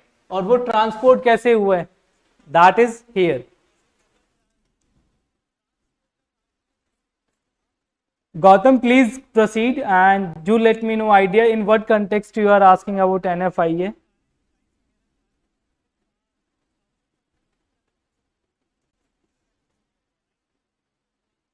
Okay, and then E tech, आप जो टेक्नोलॉजी उसको यूज कैसे करते हो अपने एग्रीकल्चर में, ये भी यहीं पर ही है। फिफ्थ में आप एग्रीकल्चर के रिगार्डिंग देख रहे हो, जो प्रोडक्शन है वहां पे ई टेक का क्या यूज है फार्मर्स के लिए, या फिर ट्रांसपोर्ट कैसे करो उस प्रोड्यूस का, मार्केटिंग या फिर स्टोरेज, राइट।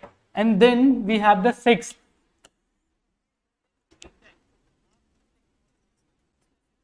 सिक्स्थ अगेन ये भी एग्रीकल्चर से रिलेटेड ही है, जहां पे हम लोग बात करते हैं डायरेक्ट और इनडायरेक्ट सब्सिडीज की। आई होप आपको पता है सब्सिडीज क्या होते हैं। सब्सिडी वो सपोर्ट होता है जो गवर्नमेंट देती है किसी अनअफोर्डेबल ऑब्जेक्ट के लिए। फॉर एग्जाम्पल हमें गैस के लिए सब्सिडीज मिलती थी पहले, राइट। फर्टिलाइजर्स के लिए अभी भी हमें सब्सिडीज मिलती हैं, right. So subsidies segment is here, agriculture से रिलेटेड ही है ये वाली थीम, सिक्स्थ वाली आपकी।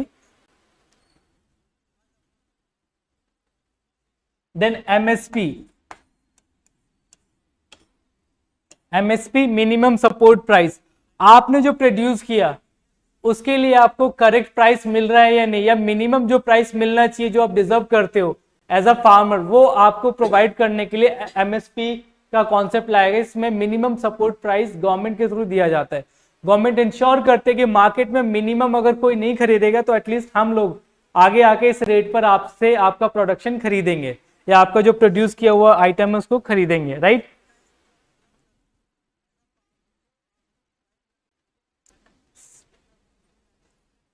एंड इसी में ही इन्वॉल्व है आपका पीडीएस, पब्लिक डिस्ट्रीब्यूशन सिस्टम।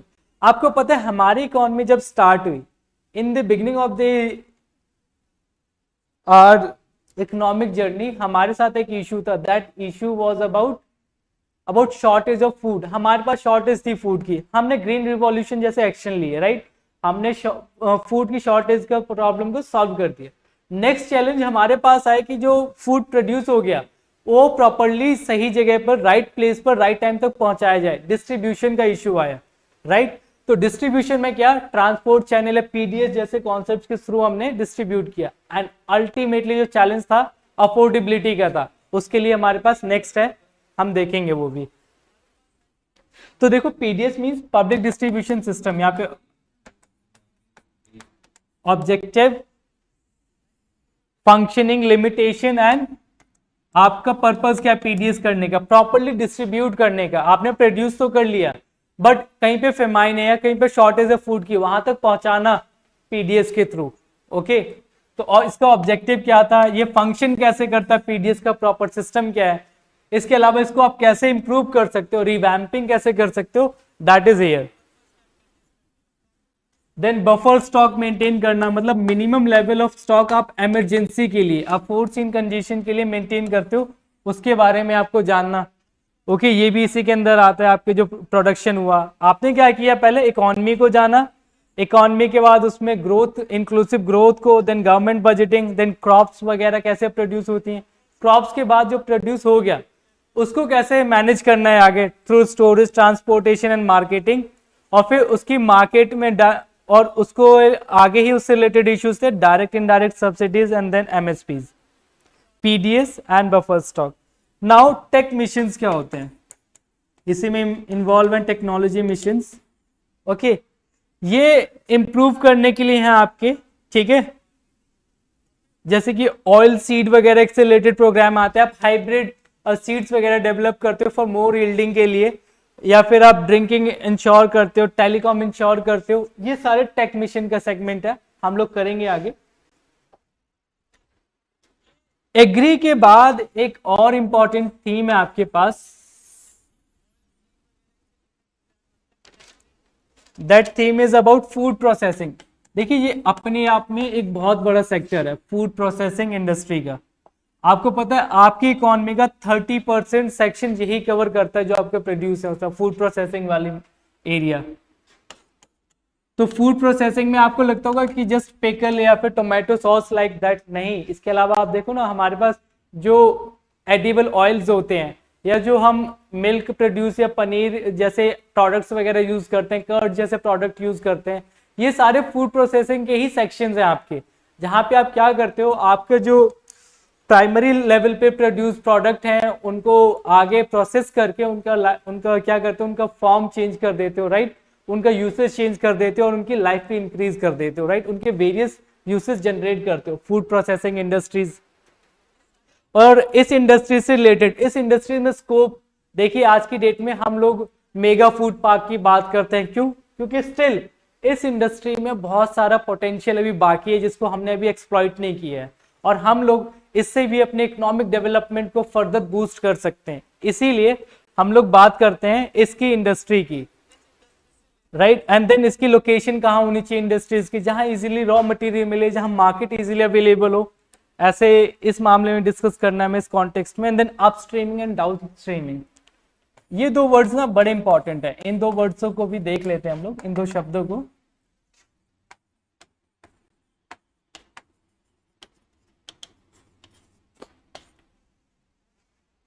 देखिए एक सेंटर में जब पर्सन बैठा होता है ना, तो वो क्या करता है, वो या तो पहले वो देखते हैं कि वो रॉ मटेरियल कहां से अवेलेबल करवाएगा अपनी फर्दर मैन्युफैक्चरिंग के लिए, प्रोडक्शन के लिए, राइट, और उसके बाद उसको ये भी इंश्योर करना होता है कि जो उसने प्रोड्यूस कर लिया, जो मैन्युफैक्चर कर लिया, वो आगे मार्केट में ले जाके कैसे लोगों, जो कंज्यूमर है फाइनल, उसको बेचेगा या उसको सेल आउट करेगा, प्रॉपर चेन नेटवर्क, ये सारा आपका up streaming and down streaming में आता है।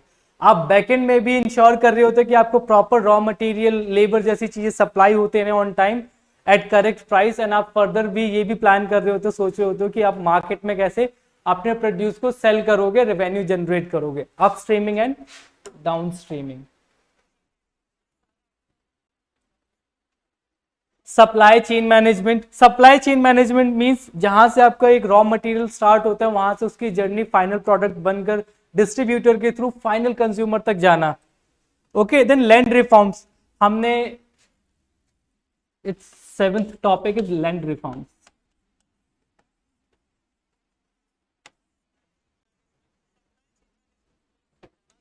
हमने इंटरमीडिएरीज का अबॉलिशन किया, ये थोड़ा सा हिस्टोरिकल बैकग्राउंड है इसका लैंड रिफॉर्म्स टॉपिक का। हमने कैसे फर्दर जो लैंड के साथ इश्यूज आ रहे थे उसमें रिफॉर्म्स किए, जैसे कि हमने टेनेंसी रिफॉर्म्स लाए थे, है ना, हमने इंटरमीडिएरीज को खत्म किया था, लैंड होल्डिंग और सीलिंग जैसे कुछ रेगुलेशंस लेकर आए थे, एंड फाइनली आजकल हम लैंड्स का डिजिटाइजेशन भी कर रहे हैं, राइट। ये सारे लैंड रिफॉर्म्स के पार्ट हैं जो आप पढ़ोगे आगे। एंड इसके बाद आपका 8वां टॉपिक आता है। देखिए 8वां टॉपिक बड़ा इंटरेस्टिंग है, यहाँ पे पूछते हैं कि भैया बताओ what is liberalisation.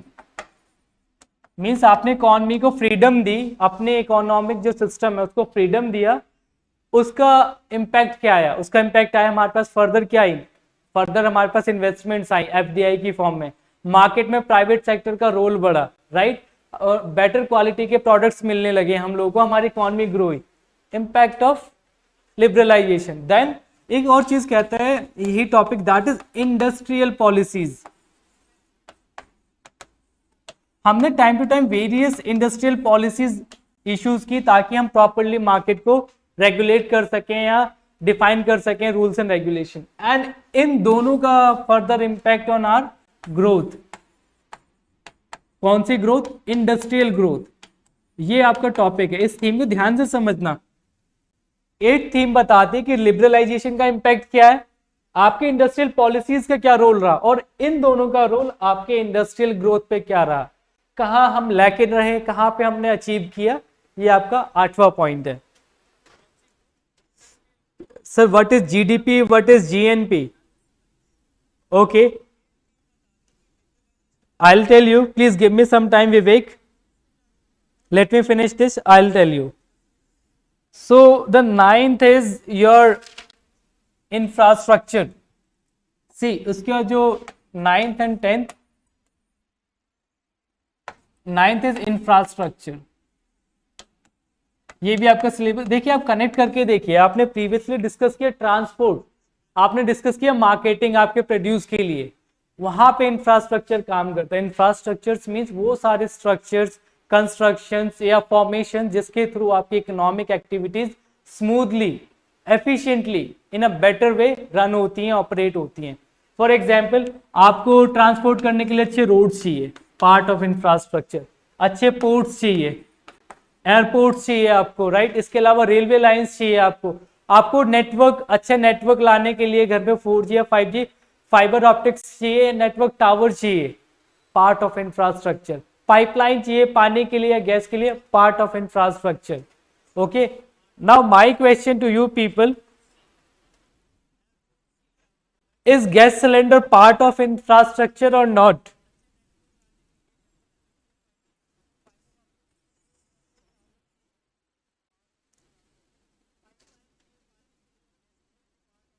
Yes, waiting for that.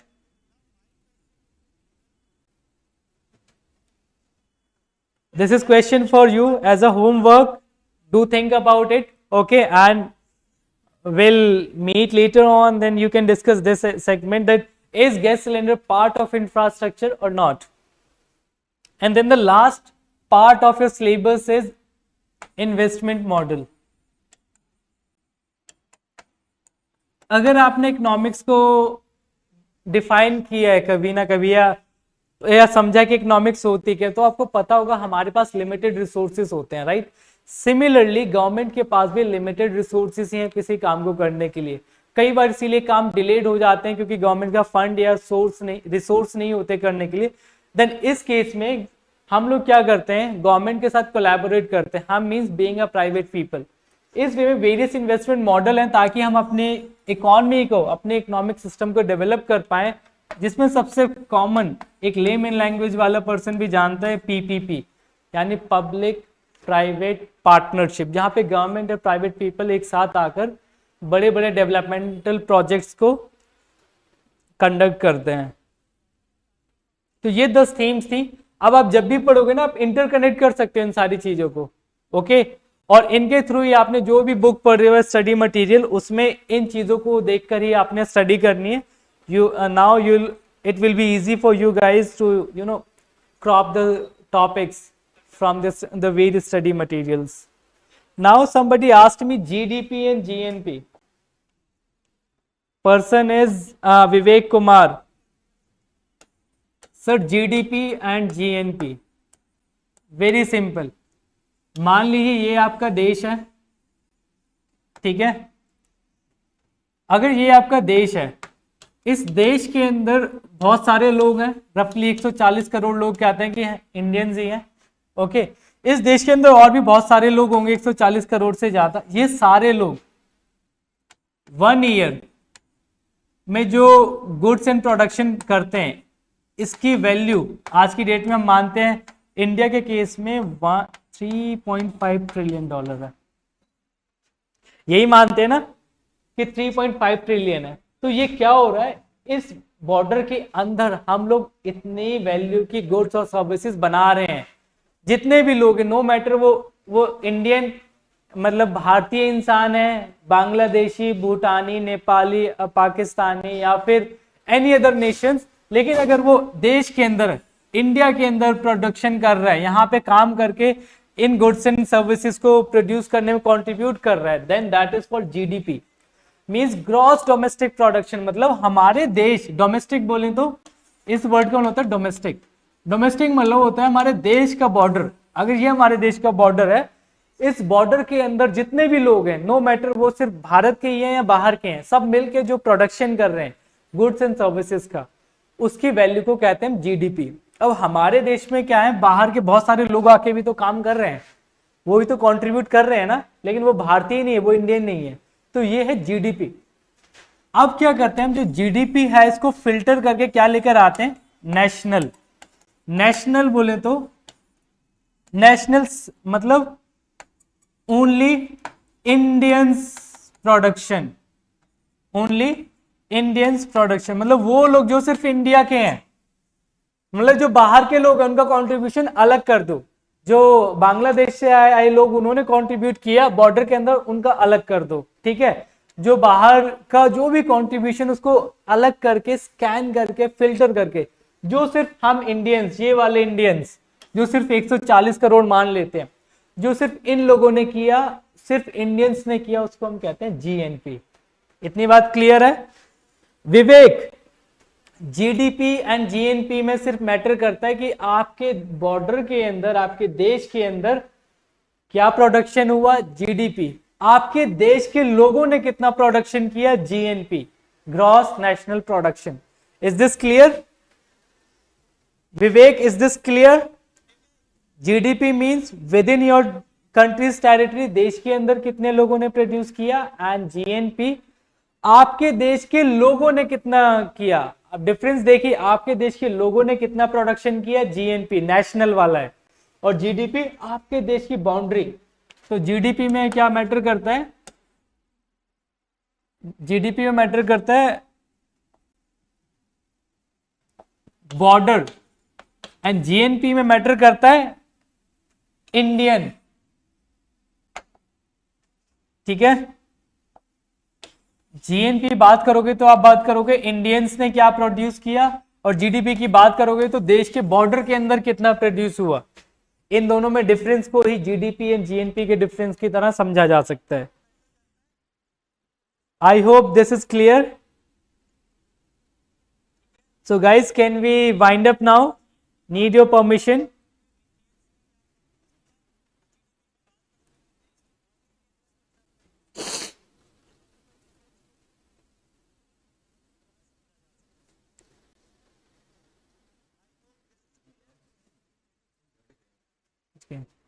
Okay, then let's wind up, guys. Have a good time. Great day. See you soon.